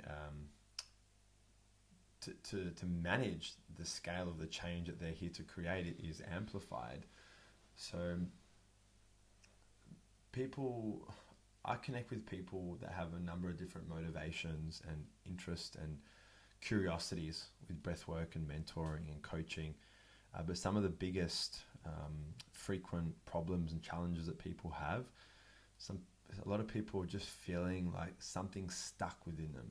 There's something stuck. They've been trying different modalities. They've been on their journey of healing, and they just feel like there's something stuck that needs to be shifted, or they're feeling disconnected, or they're feeling disempowered in their life, or they're wanting to maintain that high energy, that high vibrational state more than just for half a day. So it's really anything from the spectrum of like wanting to heal from the wounds and the impact of deep traumatic experiences on one hand, and people that are just stepping into their healing journey, and people that have done a lot of work that are just really wanting to fucking elevate their state to the next level and are wanting to maintain that trajectory. Sure. And everything in between. And what I've realized is the people that are, that are successful within their industries, within their careers, within their personal fulfillment, there's always going to be like new level, same devil, right? That comes through. And a lot of those people just acknowledge that no, they're not perfect. They're going to have new shadows, new unconscious habits and behaviors that are going to come through, that they need to work through if they choose to do so. And that's more, I see the different people that I work with have a different energy. Some are still in a very reactive state. Some are much more willful. Others are aware of solutions, and some are aware of the products and the ways that they can go around, creating change in their life and in the world. So it's really for so many different reasons, man. It's that and everything in between, but mainly the stress, the anxiousness, feeling disconnected, wanting to let go of the past, wanting to heal from their childhood experiences, and a lot of people that are wanting to just get their personal development and their emotional health sorted. And then I've got the cosmic motherfuckers that are here elevating to a whole new vibration, that are just wanting to keep that vessel open, aligned and receptive to the downloads, the insights, the clarity that is streaming through for them. Absolutely. It all lights me up, but there's, I have my preference. Because I had this thought, right? Like, you can attain these moments of Zen where you are tapping into the muse, you're in this flow state, right? That can happen through sacred breathwork and so forth, right? It's difficult to maintain that at all moments, to be in this constant state of what I'd call flow or Zen, right? I think that's the beauty of this work. It's constantly trying to ground yourself, because we're all going through life where we experience highs and lows. These are the vicissitudes of life. And I think it's unrealistic to expect that just because someone, I mean, granted, you can lean towards being in a general flow state, but realistically, if you were really living your life, you're going to have the extreme moments of absolute bliss and beauty when you're, in the eyes of a lover, or, you've had a child. I haven't had any children yet, but apparently that's pretty grand. Or whatever. I don't know if I have kids, but I'm not a father that I'm aware of. Yeah, join the crew. Some of my travels over the years. I said that to my mom one time. She's like, no, it's good. I'm good. But no, I was just gonna, just say that I think it is perfectly normal to have these moments of ecstasy, and it's about being able to ground yourself, And I don't personally, I don't think it's practical to expect to be in this perfect state all the time. That's why we constantly have to do the work. Because I think it's like working out. It's like, you can work out and achieve that amazing physique, but if you don't work out for a whole year, bro, you'll turn. If I don't work out for 2 weeks, I'll turn a bushman. And I get into David Goggins mode. I'm like, I get pissed off at myself if I see myself like looking like shit. I'm like, okay, that's it. Few days, I'll get back to this shit. So I look really at important point. I look at breath work and a lot of these disciplines like that. It is work. And I wanted to fall back onto Breath this. work, You made the point. This is a quote of yours I love now. I'm going to start using this religiously. That, people, what I'm talking about, the working thing, right? Like people want to. People have been working, but they haven't done the work. Absolutely, there's so many ways to take that. Because I mean, on one level, in terms of working, I love the idea that a job is the pay you receive to keep you from following your dreams. Interesting. Yeah, because I disagree. You disagree? Yeah. It depends on what you find a job, like a job. To keep following your dreams, like I don't consider what I do at all. So let me make sure that I worded this right. It's so a job is what you're paid in order to prevent you from following, like. To prevent you. Yeah, to keep you. To keep you from following your dreams. Yeah, and I thought you said to keep you following your dreams. No. It's to keep you from. Yeah. No, and it's all about context as well. When I say job, J-O-B, I agree, bro. I'm talking about, and it all comes down to how you define it. Like when I'm talking about a 9 to 5, something that you're not actually passionate about, career orientated. If your job is something that you're passionate about, then you're following your dreams. But a lot of times, just to preface this, a lot of people are doing things that they don't want to do, working that 9 to 5, right? Yes. Because they need to pay their bills, when reality is they'd much rather follow their bliss, follow like what you've done, right? But it's like your job is giving you this sweet paycheck, right? Oh, give me some of that green, right? And that's what's keeping you from actually following what you really want to do. And that's one way of looking at that, I think. 2 things I want to explore from this. So sure. And thank you for sharing that, man. The piece on the range, like navigating the ebbs and flow of life. Sure. There's going to be highs, there's going to be lows, and the more that people allow themselves to feel the fullness of life, and that means feeling all the darkness, all the pain, all the suffering, that increases their range and capacity to feel all the love and all the light and all the joy and all the pleasure. You can't have one without the other. It's to embrace on one side of the polarity means you can embrace the other side as well. So what I've found so liberating over the years is my willingness to go deep into the darkness and into the pain, and to take that step and to lean in before I am forced to by my circumstances, has been very powerful, because I'm willing to step in before things get fucked. Yeah. And sometimes, things get fucked and then we're forced to change. But I'm just like, I'd rather lean into it before things get too hectic, knowing that my intuition's like, yo, motherfucker, you got to look at that area. You can create some more alignment here. You've got to have that conversation. I just know that the feeling of not leaning in is going to be worse than any temporary discomfort of leaning in. Yeah. The last piece I want to share with that is the nervous system regulation. So with breath work, we're creating, with the style of breath work that I facilitate, we are supporting people to actually bring their stress response to completion. So there can be unresolved energy in their body-mind system, things that have been unexpressed, things that have been unhealed, and through these techniques, we're able to bring that energy to completion. For someone's body, mind system to express what needs to be expressed, to feel what they need to feel, to allow, to release what they need to, what is needed. Their body knows what's needed. The conscious mind gets in the way of that sometimes. So when it comes to regulating the nervous system, a regulated nervous system is really about being able to tap into a sympathetic state, that fight and flight, that high alertness, that focus, that energy, and then being able to down regulate and to tap into the parasympathetic, into the rest and digest, and to be able to slow down and feel grounded.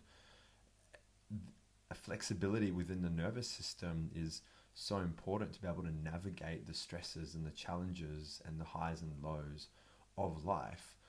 And that's what I've found to be one of the most powerful things with the work I do and within my life, is to be able to create that regulation within my nervous system allows me and my clients and the people that I share this medicine with to, I was going to say attack, but really embrace and attack the world, and just know that they've got the tools within them to be able to manage and handle that journey as best as they can.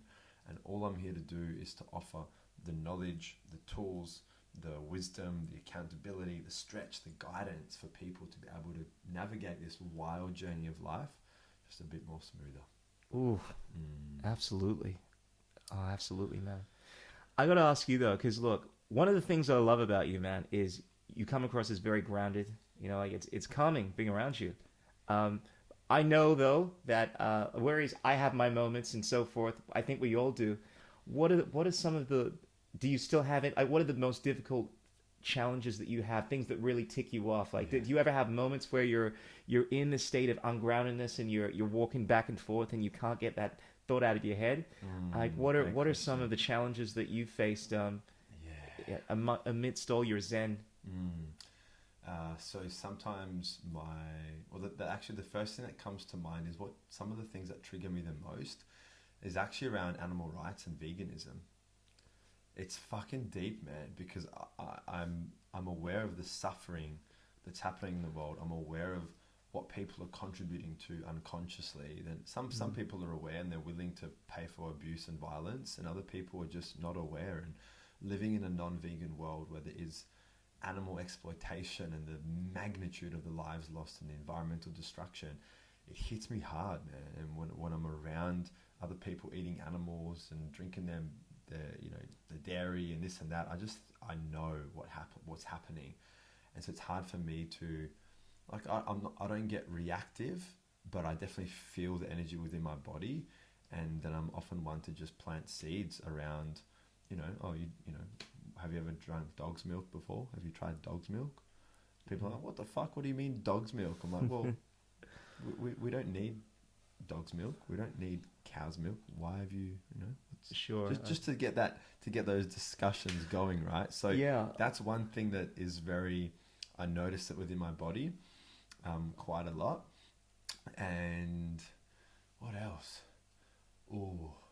Around relationships, like around the threads of intimacy. Like I've had women that I've been connecting with or relating with or dating, and when they've been with other people, if it's an open relating situation or them being intimate with others, I've had some deep threads around the abandonment wound. Sure. That's been within me as a result of so many reasons, but one that I hadn't spoken to my mother in 6 years. She just fully disconnected out of my life. Okay. And it's only 2 months ago that we've reconnected for the first time since 2017 or 2016. So there's been some deep threads there. So relationships, parts around intimacy, animal rights, veganism, and see if we can get a third. Intolerance just fucks me off, bro. Intolerance. Oh, it's interesting. like I'm intolerant to intolerance. Oh, that's interesting. I'm like, yeah, because I was why? going to flip that around, right? Because in the same way, because here's the thing, it's like if you're intolerant of people that are doing things that trigger you, for instance, we mentioned the whole animal rights, veganism thing, right? Couldn't you flip that around and say that that you are the one that being intolerant, and this is to play devil's advocate here, because I'm just as triggered. I've been on this path for a long time, ladies and gentlemen, in terms of the animal rights path. And look, I've gone through the highs and lows. I've seen what it does to people. I have different attitudes towards addressing it. But because I have my own answer to this, but I'm actually curious to hear your thoughts on it. But if I was to come at you and say that, and as I'm sure some people would, that you're being intolerant, by not accepting that I eat what I want, drink what I want, and so forth. Aren't you being a hypocrite by saying that I'm the one that's being intolerant? Great question, my man. Yeah. Great question. A lot of people resort to the excuse that, well, it's my personal choice to do this. Yeah. And it is your personal choice to pay someone to abuse and murder animals. It's your personal choice to go and abuse your partner. It's your personal choice to go and kick a dog. That's, that choice is a choice that you're making, but it has consequences, and there's a victim involved. And so it's not as if just because you're choosing to do something that there's no ethical or moral considerations around that. So what I understand is I can respect the human being, but it doesn't mean I need to respect their actions and their choices. Yeah.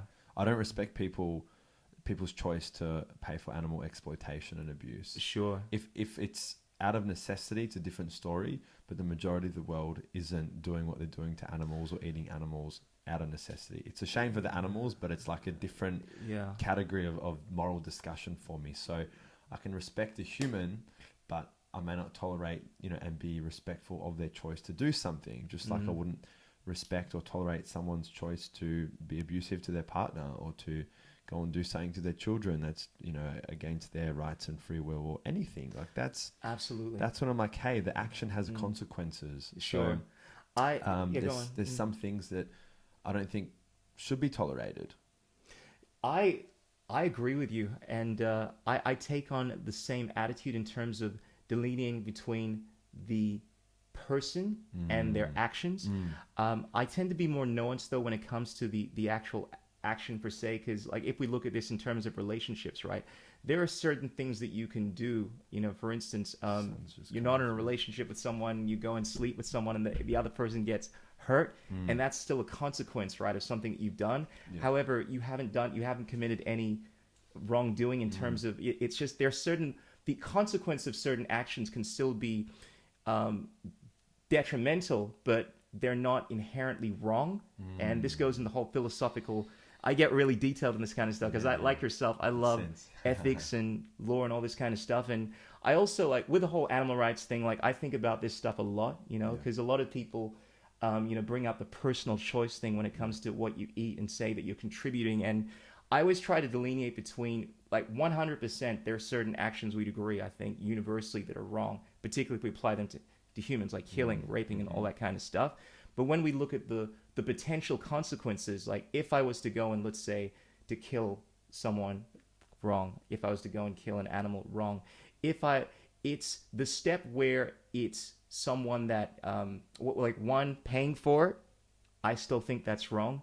The idea though of like something I noticed a lot of vegans tend to do is the generalization that, by doing this, it means that like if we accept that by actions, right, for instance, like there are certain things that are going to consequentially lead to problems. Like let's say the taxation system, right? Like let's say if by paying tax, our tax dollars are going to subsidizing the cost of meat and dairy, right?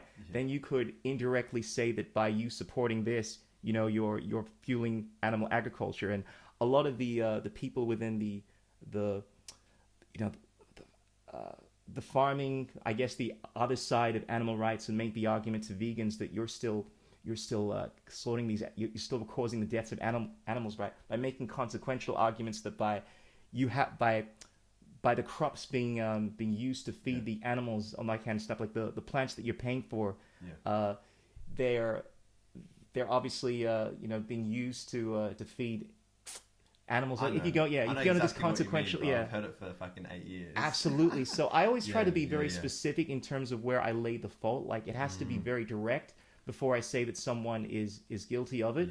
And I think a lot of it comes down to the nuances of where we put the blame.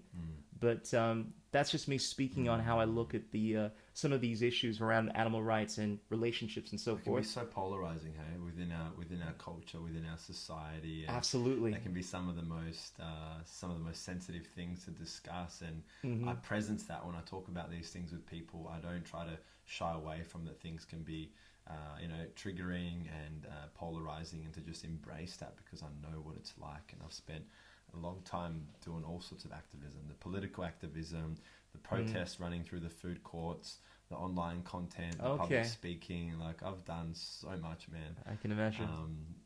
And there's a guy, you know James Aspey.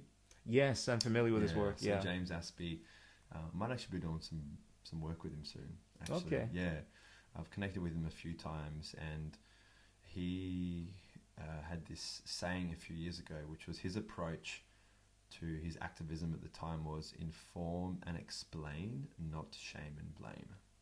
Sure. Inform and explain, not shame and blame.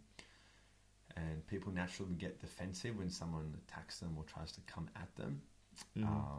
But for those who have the intellectual flexibility to understand the point someone is making, and to reflect and to be self-reflective and go, cool, yeah, I get that, I understand that, it's a valid point.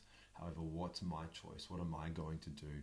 And I think as long as people, there's an instance of becoming aware of what's happening, and empowering people to make the decisions and choices that are aligned for them. And I think everyone has the right to do what they want in this world. I just don't think that should be at the expense of the rights and interests of other beings, and to have a detrimental effect for other beings and other people. And who determines what that looks like, what that impact is? That's where it becomes a bit more nuanced. Yeah, exactly, man. But it's like, to be radically self-responsible for how we're showing up in the world, for how we're treating ourselves, for how we're treating each other, and to do the best we can with what we have and what we know to create that change in the world. I think that's the bare minimum. And if we want to take it further, but just to do the best we can with what we have and what we know, to improve our lives and the lives of others as much as we can. That's simple as that. Absolutely, man. Absolutely. Yeah.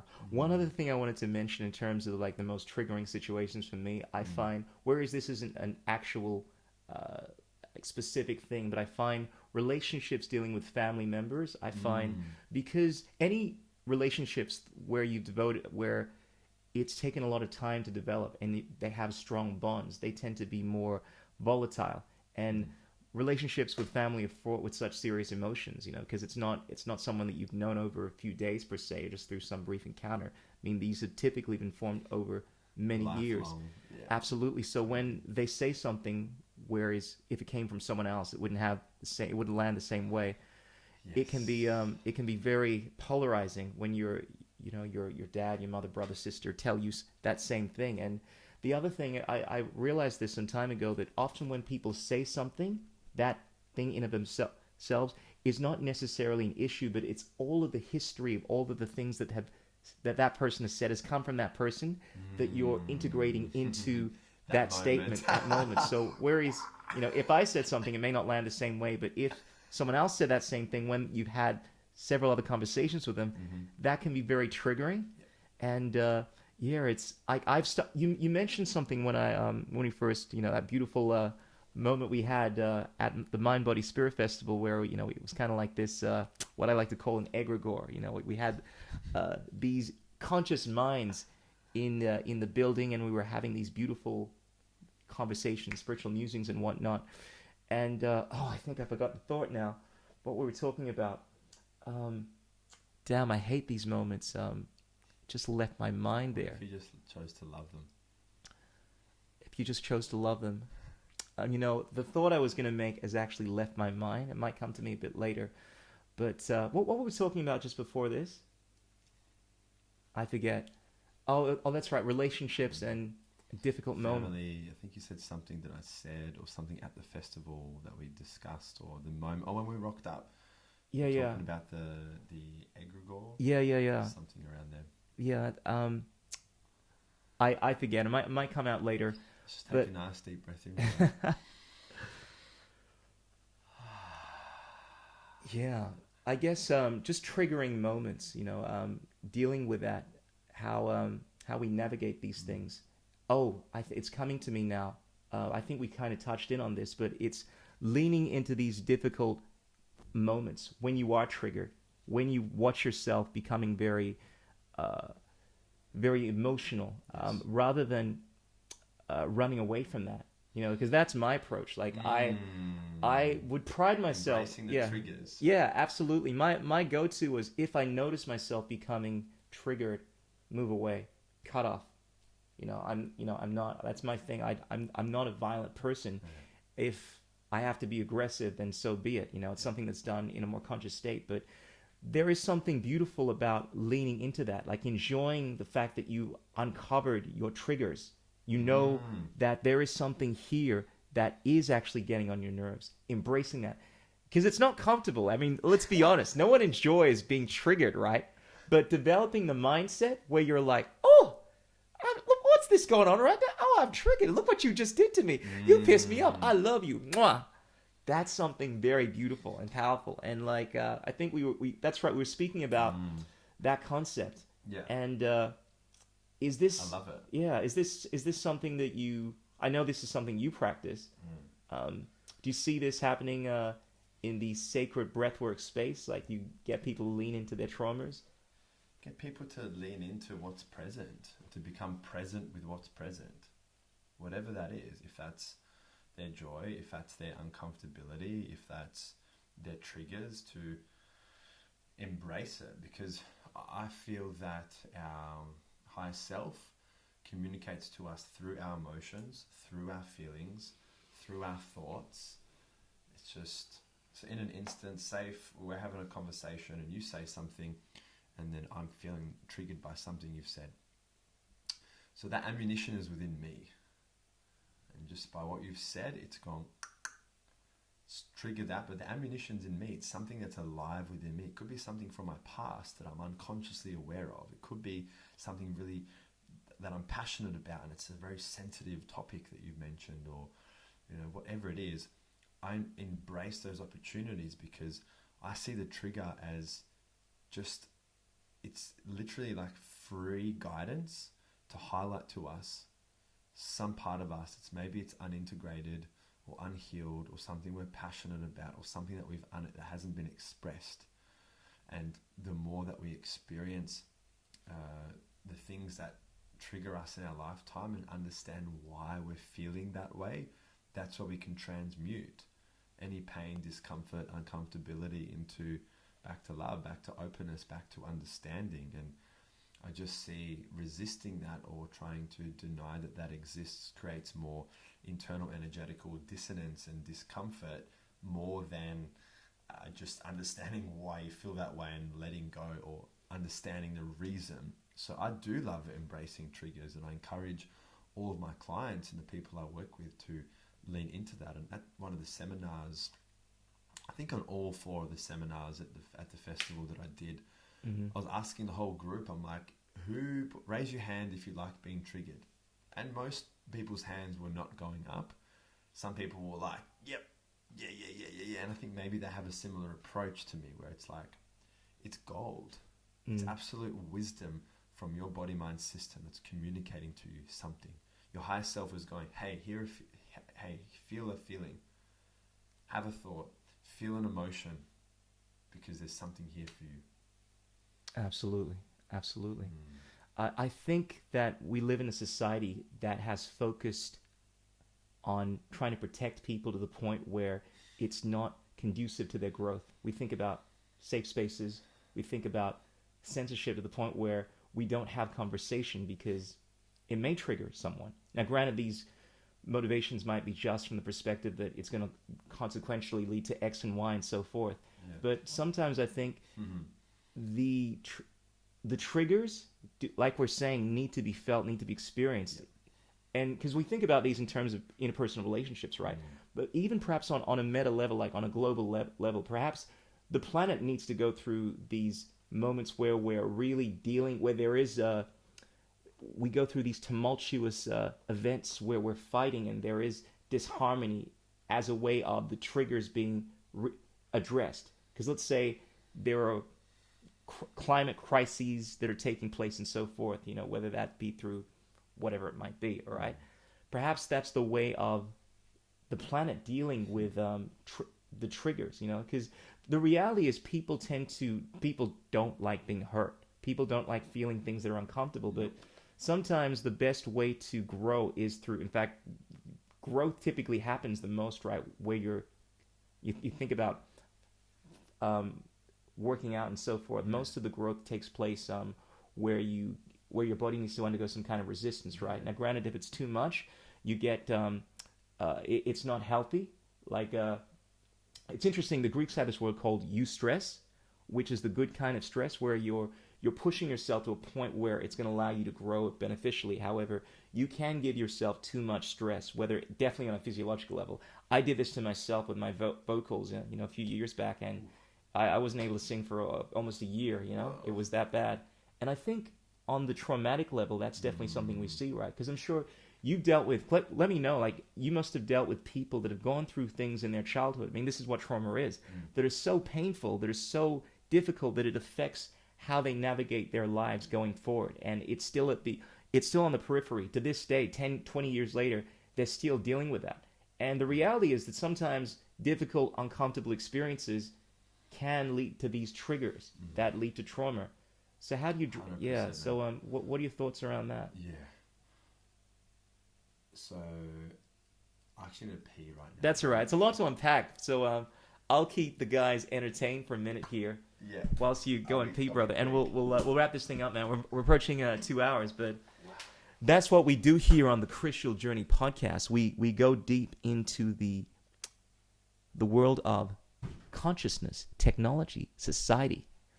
Ladies and gentlemen, there are definitely a lot of things that are going on in this world right now, but I will tell you one thing for certain. Until we actually address them, we have these conversations, we're not really going to resolve the problems. Granted, I realize many people disagree with me on a bunch of different things, and I'm sure I disagree with them. I'm sure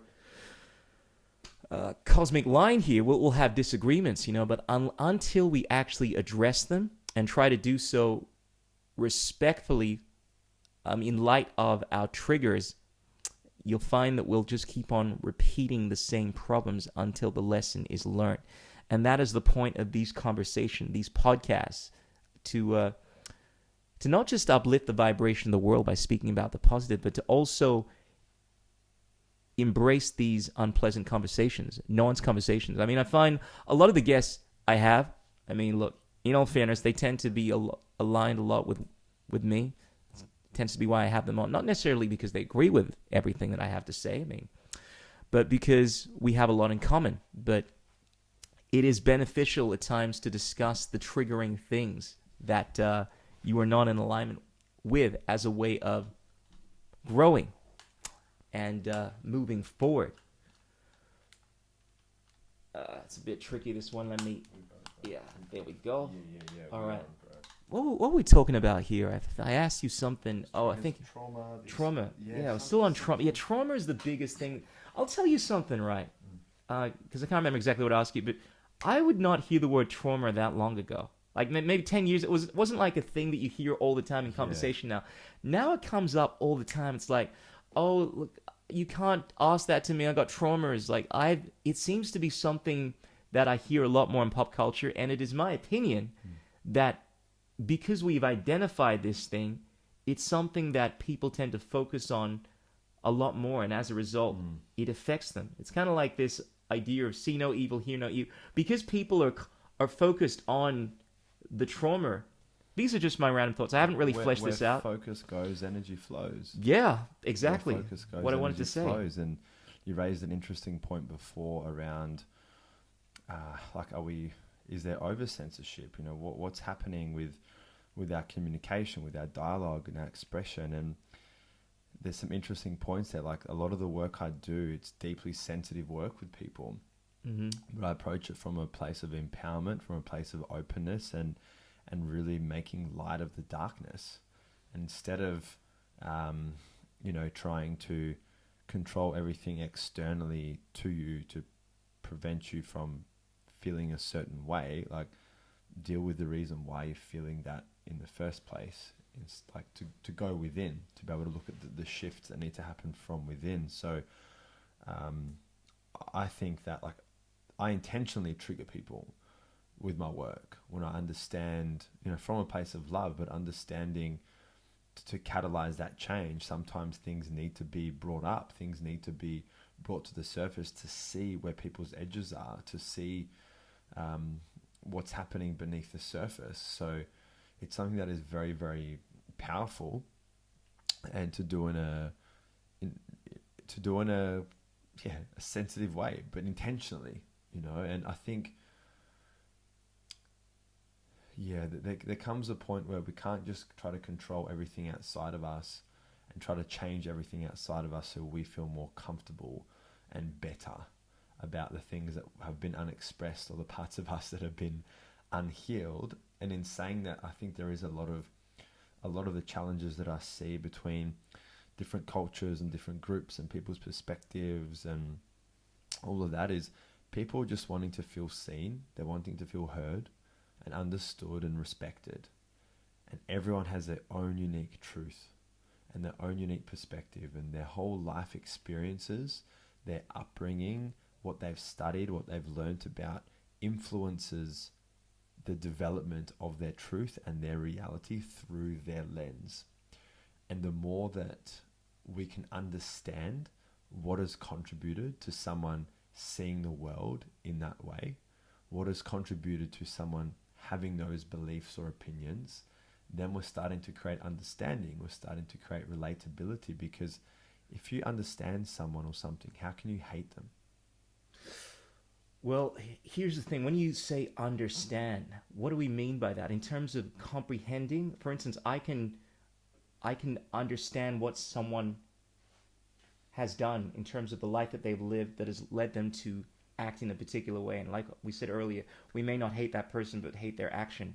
But just because I understand that they've gone through all of those things, is not to say that I find it very difficult to say that I don't hate someone, because whereas, look, I could be all, holding them down and say, because realistically I don't, but I still feel an animosity to someone, because we only have to look at history. There are people that have done some very horrible things, and if I'm being authentic, the idea of saying that I don't hate them, whereas I could accept from the perspective that I hate the product of what they have done, but in terms of, it's a difficult one, because realistically, even if to answer, because just to dwell on the point, even if I understood all of the things that have led to them doing that thing, it's still something that you may not respect, Well, there's a big difference between something you don't respect and hating something.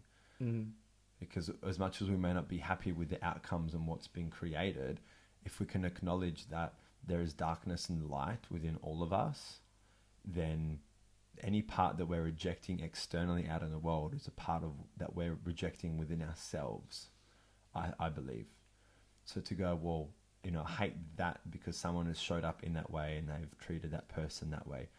That's one way to do it, but also you can acknowledge that everyone has an internal state of being that can be in their, in their darkness, the dark masculine, the dark feminine, that can be abusive, that can be manipulative, that can be, taking what they want, getting what they need. Sure. And that is just a natural energy that exists within human beings. And again, it's just about acknowledging, allowing, and accepting what is. I find helps me create more ease and flow, helps me work with what I'm seeing in the world and what's happening within me, to see the best in someone and to understand why they are the way they are, why they've made those choices, and to, even if I may not support the action, or even if I'm like, fuck yeah, great choice, I can still see the best in them. Because even for the people that, you may see out in the world doing things that you'd never do, they've got their own reasons, they've got their own intentions, they've got their own frame of the world, their own model of the world as to what they're doing and why they're doing it, which makes sense for them. Sure. We don't need to have the same worldview. We don't need to back fully what they're doing, but we can go, cool, that's their truth and their reality. What are the consequences of that? And if it's not, in my opinion, if it's not infringing or disrupting the rights and interests of others, then cool. Well, that's the line. I think everyone has a line as to where it encroaches. I mean, we speak about different truths. I call perspective, because I look at this from the perspective that whereas we all have different experiences, different perspectives, there has to be a line of what we understand to be objective in terms of like reality, and then the tricky thing is that's a tricky line to ascertain already. Yes, but in terms what is objective? In terms of objective probably truth, froth this shit. No, I have this conversation a lot, and I realize it becomes objective. But okay, from a philosophical standpoint, like not in terms of like there are certain unless we go too meta with this, I'm going to say things that have happened, right? Objectively, for instance, that happened. If we don't accept that, then fair enough. We can't come to an agreement, because then everything is subjective. But there are certain things that universally we accept within the realm of reality that we're working under objective. There are certain areas that become more difficult to define. Obviously, when we move into the realm of ethics and law, this is where it's very tricky, because people have different perceptions of what right and wrong is. 100%. But in terms of like, granted, we debate on what history is, right? There are objectively things that we can accept have happened. It's just that our interpretation of what's happened is different. So when I speak about objective truth, I always delineate between the fact that there is objective truth. The debate is trying to understand what that thing is. Interpreting it. Yeah, the but meaning. The meaning that people have. That's true. What do you make things mean?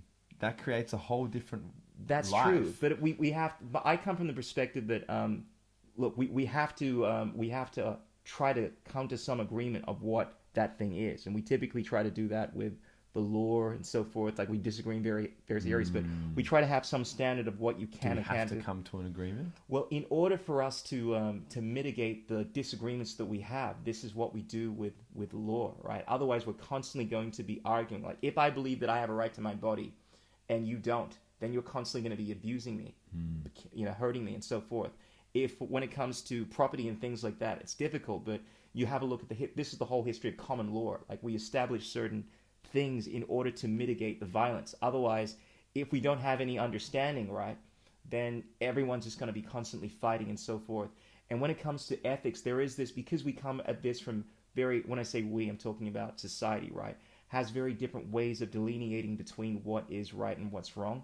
This is where the war comes into place. This is where the political machinations come into play, and it's very tricky. But I come from the viewpoint, this is just me, that whereas we argue and we try to understand, and I may be wrong about certain things, I believe that there is an objective reality out there. It's just that I may be wrong in my interpretation of something. Because if we accept that there is no objective reality, there's your truth, my truth, and then the actual truth. Yeah, see what I'm saying? I understand. So it's like, I've heard of that. There's understanding something. Then there's the overstanding, that like there is a grand understanding of what actually is, that the God, Krishna, Buddha, Allah, call it what you will, is able to fully see. But us as human beings, we can only sit under it and try to interpret it.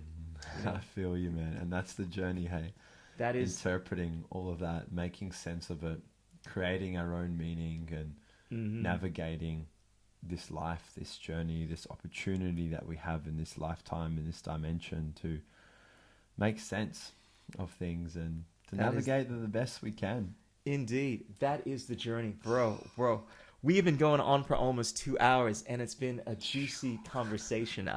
But before we wind this thing up, man, I wanted to mention a couple of things. I know you have a breathwork session going on the Friday. Yes. You've been here for about 4 or 5 days or so, and you're doing amazing things, and it's all culminating into this amazing session. You want to tell us a bit about that? Yeah. What other things you got planned and so forth? For sure. And this light has just been like shining. It's on you. The rays of my face, blinding us with its beautiful rays of truth. So let me see if I can fix that up. All right. Let me just. Actually, I should have thought about that earlier. Yeah, there we go. Bro. Alrighty. So much better. Yeah, sorry about that, brother. We're good. Oh wow. All right. Okay, cool. So yes, I'm running one of my signature workshops on Friday night, and it's a 3-hour breathwork journey. It's an exclusive workshop with myself and this event's going to be around 15 people. Nice. I prefer, with my own events, I love running smaller containers where I've got time to connect with people and I can energetically hold that space.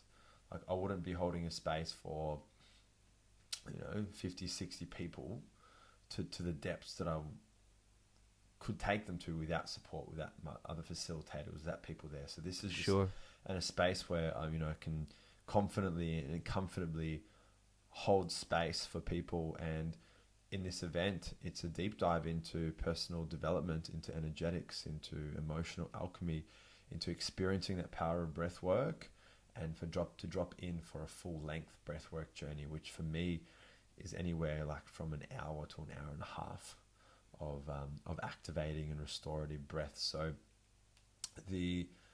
over the last 6 months, the last year and a half, I've started to do less public events as I've refocused on more one-on-one work, more group coaching, and just diversifying my offerings. So as it stands, there's still a couple of tickets for Friday night's event. I feel it's going to be maxed out, which is great to come into a new city, to be hosting an event that will probably be sold out, to make a couple K, sick, to rock up, to share the medicine, and to connect with some of my clients. Some of my one-on-one clients that I work with from Melbourne are going to be there, and new people that are coming into my field. So workshops, Melbourne, coming up on the Gold Coast as well, 2nd of July, Sunshine Coast, 9th of July, some events up there as well. And just weaving in where I feel called to hold space for people. And the event is one part of my offerings. It's actually one of the smallest parts. Like I don't spend a lot of my time on events, but I spend the majority of my time through my coaching and mentoring programs, which is breathwork involved in everything.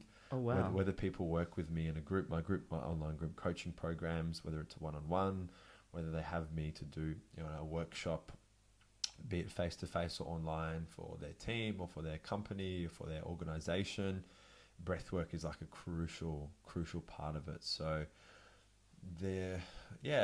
I've noticed the importance of what I've found with a lot of other coaches and a lot of businesses. They can be so associated with the product and not the solutions. So as much as I am a breathwork facilitator, that is one way that helps people understand what I do, but I try not to focus on I am just this, because what I offer for people can be complete holistic transformation and realignment, and breathwork is one part of that.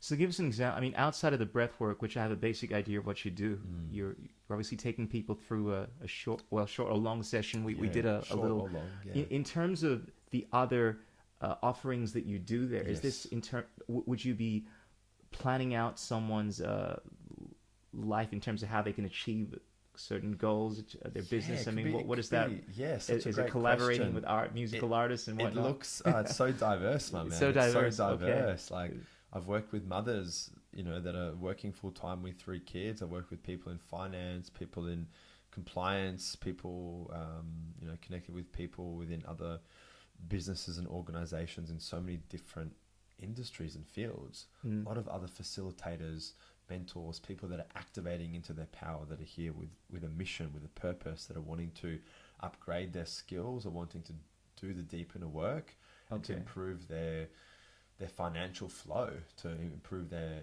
business, and to grow their business.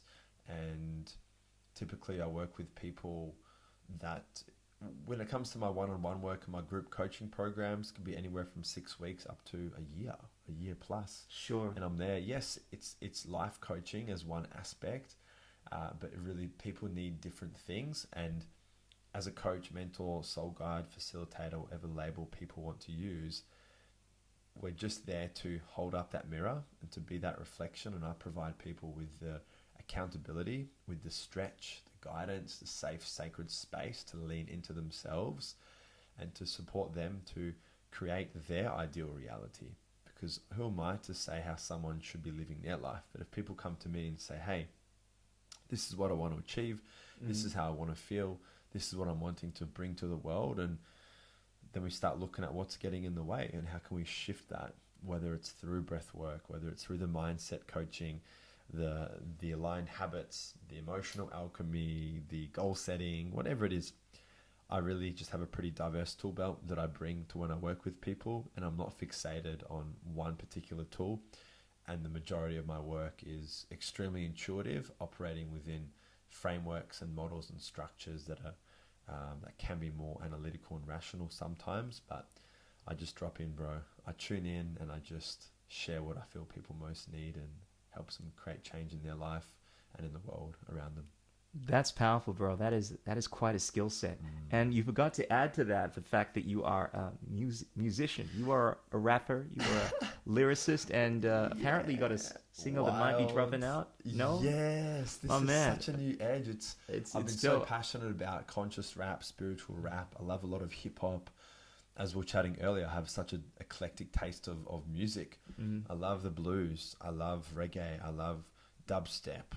Used to love a lot more metalcore and hardcore music and the drill rap and so much. And I've just been so influenced by the high vibrational messages that have been pumped out through conscious hip hop and spiritual hip hop and rap. So yes, I intended for this to be released on my birthday, which is like 10 days away. Oh man. But I've been busy here and I still need to do like a half Cancer, right? Cancer, Yeah. I'm born after the solstice, so the 22nd of June. Powerful. Out of the longest, darkest night, I was born to spread some light and love into this world. I love that. After the dark night of the soul, which I think many of us have gone through, we got the light of the cosmic lion to coming through, illuminate the minds of us and bring us courage. I appreciate that love, bro. I appreciate that. Man. And thanks for that beautiful reflection. So it's that. To be honest, I don't know if I'm going to be able to create the time while I'm traveling to finish that half day in the studio and then just allow my producer, who I'm co-producing this track with, he's in the States. Shout out to Ayla Scott, to help me get this released. It'll be released on all platforms. The first track I'm releasing is called Grow, and it's diverse, it's deep, it's an activating track, and it's yum, bro. It's yum. One of my mentors, Lucas Mack, guy from Awaken Breathwork, I first saw that video of all these years ago. He's an epic artist as well, other entrepreneur, breathwork facilitator, and since I saw that video, I got curious about breathwork, ended up doing a course with him and the previous company, O2 Awakening. Then went on to do their facilitator training last year. Wrapped that up, huge 9 months of trauma-informed facilitation with breathwork. It's such a deep dive, and I'm super grateful this year to be supporting them with their training as a support coach this year. So I had a call this morning with the other trainees and Lucas and Hella from Awaken and some of the other crew to initiate and hold space and guide the next passing on the torch. Crew. Yeah, passing on the torch. And it's so great to go from that video 3 years ago to now spending more time working with him and learning from him and co-creating some change in the world. So his raps really inspired me with a lot of the things I've created. So yes, I'm stepping into artistry, I'm stepping into releasing some music, and I need to lean into this for my own personal alignment. And I feel like this is going to be it's going to land for some people, and hopefully it inspires them, activates them. Even if they just like the fat kick in the 808, then we're good. Yeah, absolutely. You know, a lot of times I think people don't tie this side of the work into the what I call great work, essentially trying to uplift the vibration of the world. But I think one of the best ways that you can actually do that is by allowing people to take joy in your art, you know, or through comedy. I mean, people often don't realize that, for instance, the jester, which seems like as far removed as you can be from any person that's actually doing like hard work or, you know, actually like politics or anything like that. But being the funny guy or being the musician puts people in this state of mind where they can be receptive to the higher vibe information. I mean, laughter in ancient times is known as the great neutralizer because it's within this state that you see the most amount of healing. You know, it's actually grounding you, the same way I would imagine that groundwork puts you in this state where you can be in that, what I would call yogic flow states and whatever it might be.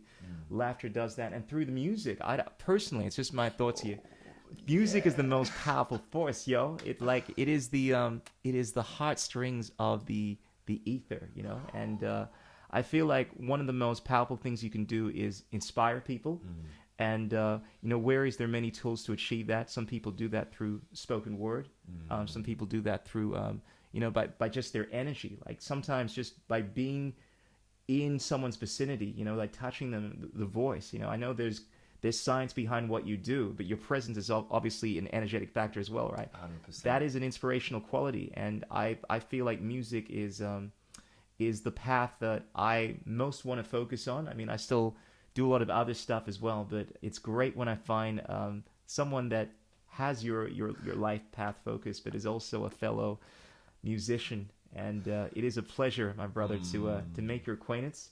You are a scholar, you are a gentleman, Scott Wallace, and it is a pleasure being able to do this conversational, jiu-jitsu, to have this grounding moment, and essentially just link up with you, man, and hopefully try to benefit people with the knowledge, with the vibes.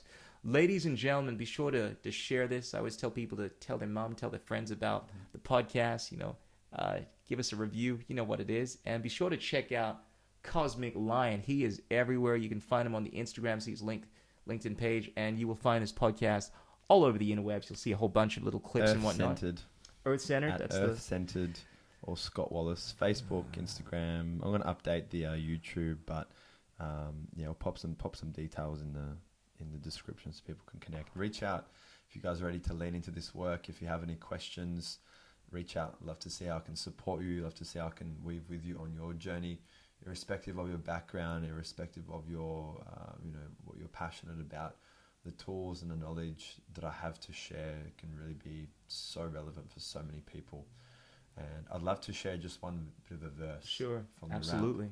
But yeah, thank you so much for the opportunity to be on today and to connect with your community and to send these transmissions out. I'm really, really grateful, and it's been such an epic day, man. Indeed. Nice, juicy. Yeah, this nice, is a juicy one. flow. Yeah. So yeah, I'll give you the first verse.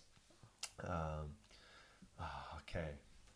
Leaning into so many of my edges, sharing my truth, opinions and perspectives on the way that I see this world unfolding. Let go of all the fear and the pain that you are holding. Becoming clear with my purpose and my vision. Here's some advice. Turn off the television. Remaining cautious about the energy they feed in us. Infecting your mind and heart faster than bacterias. Fear and stress create a mass hysteria. Mass psychosis disconnected from our spirits, bruh.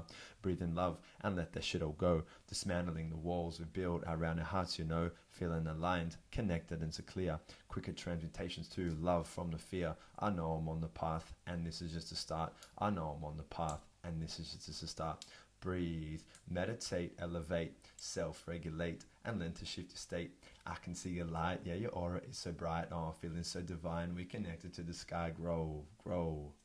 Elevate, self-regulate and learn to shift your state. I can see your light, yeah, your aura is so bright. Oh, feeling so divine, we connected to the sky. Grow. Oh! Ladies and gentlemen, freaks and geeks, brothers and sisters around the world, that is the Cosmic Lion dropping his single, soon to be announced.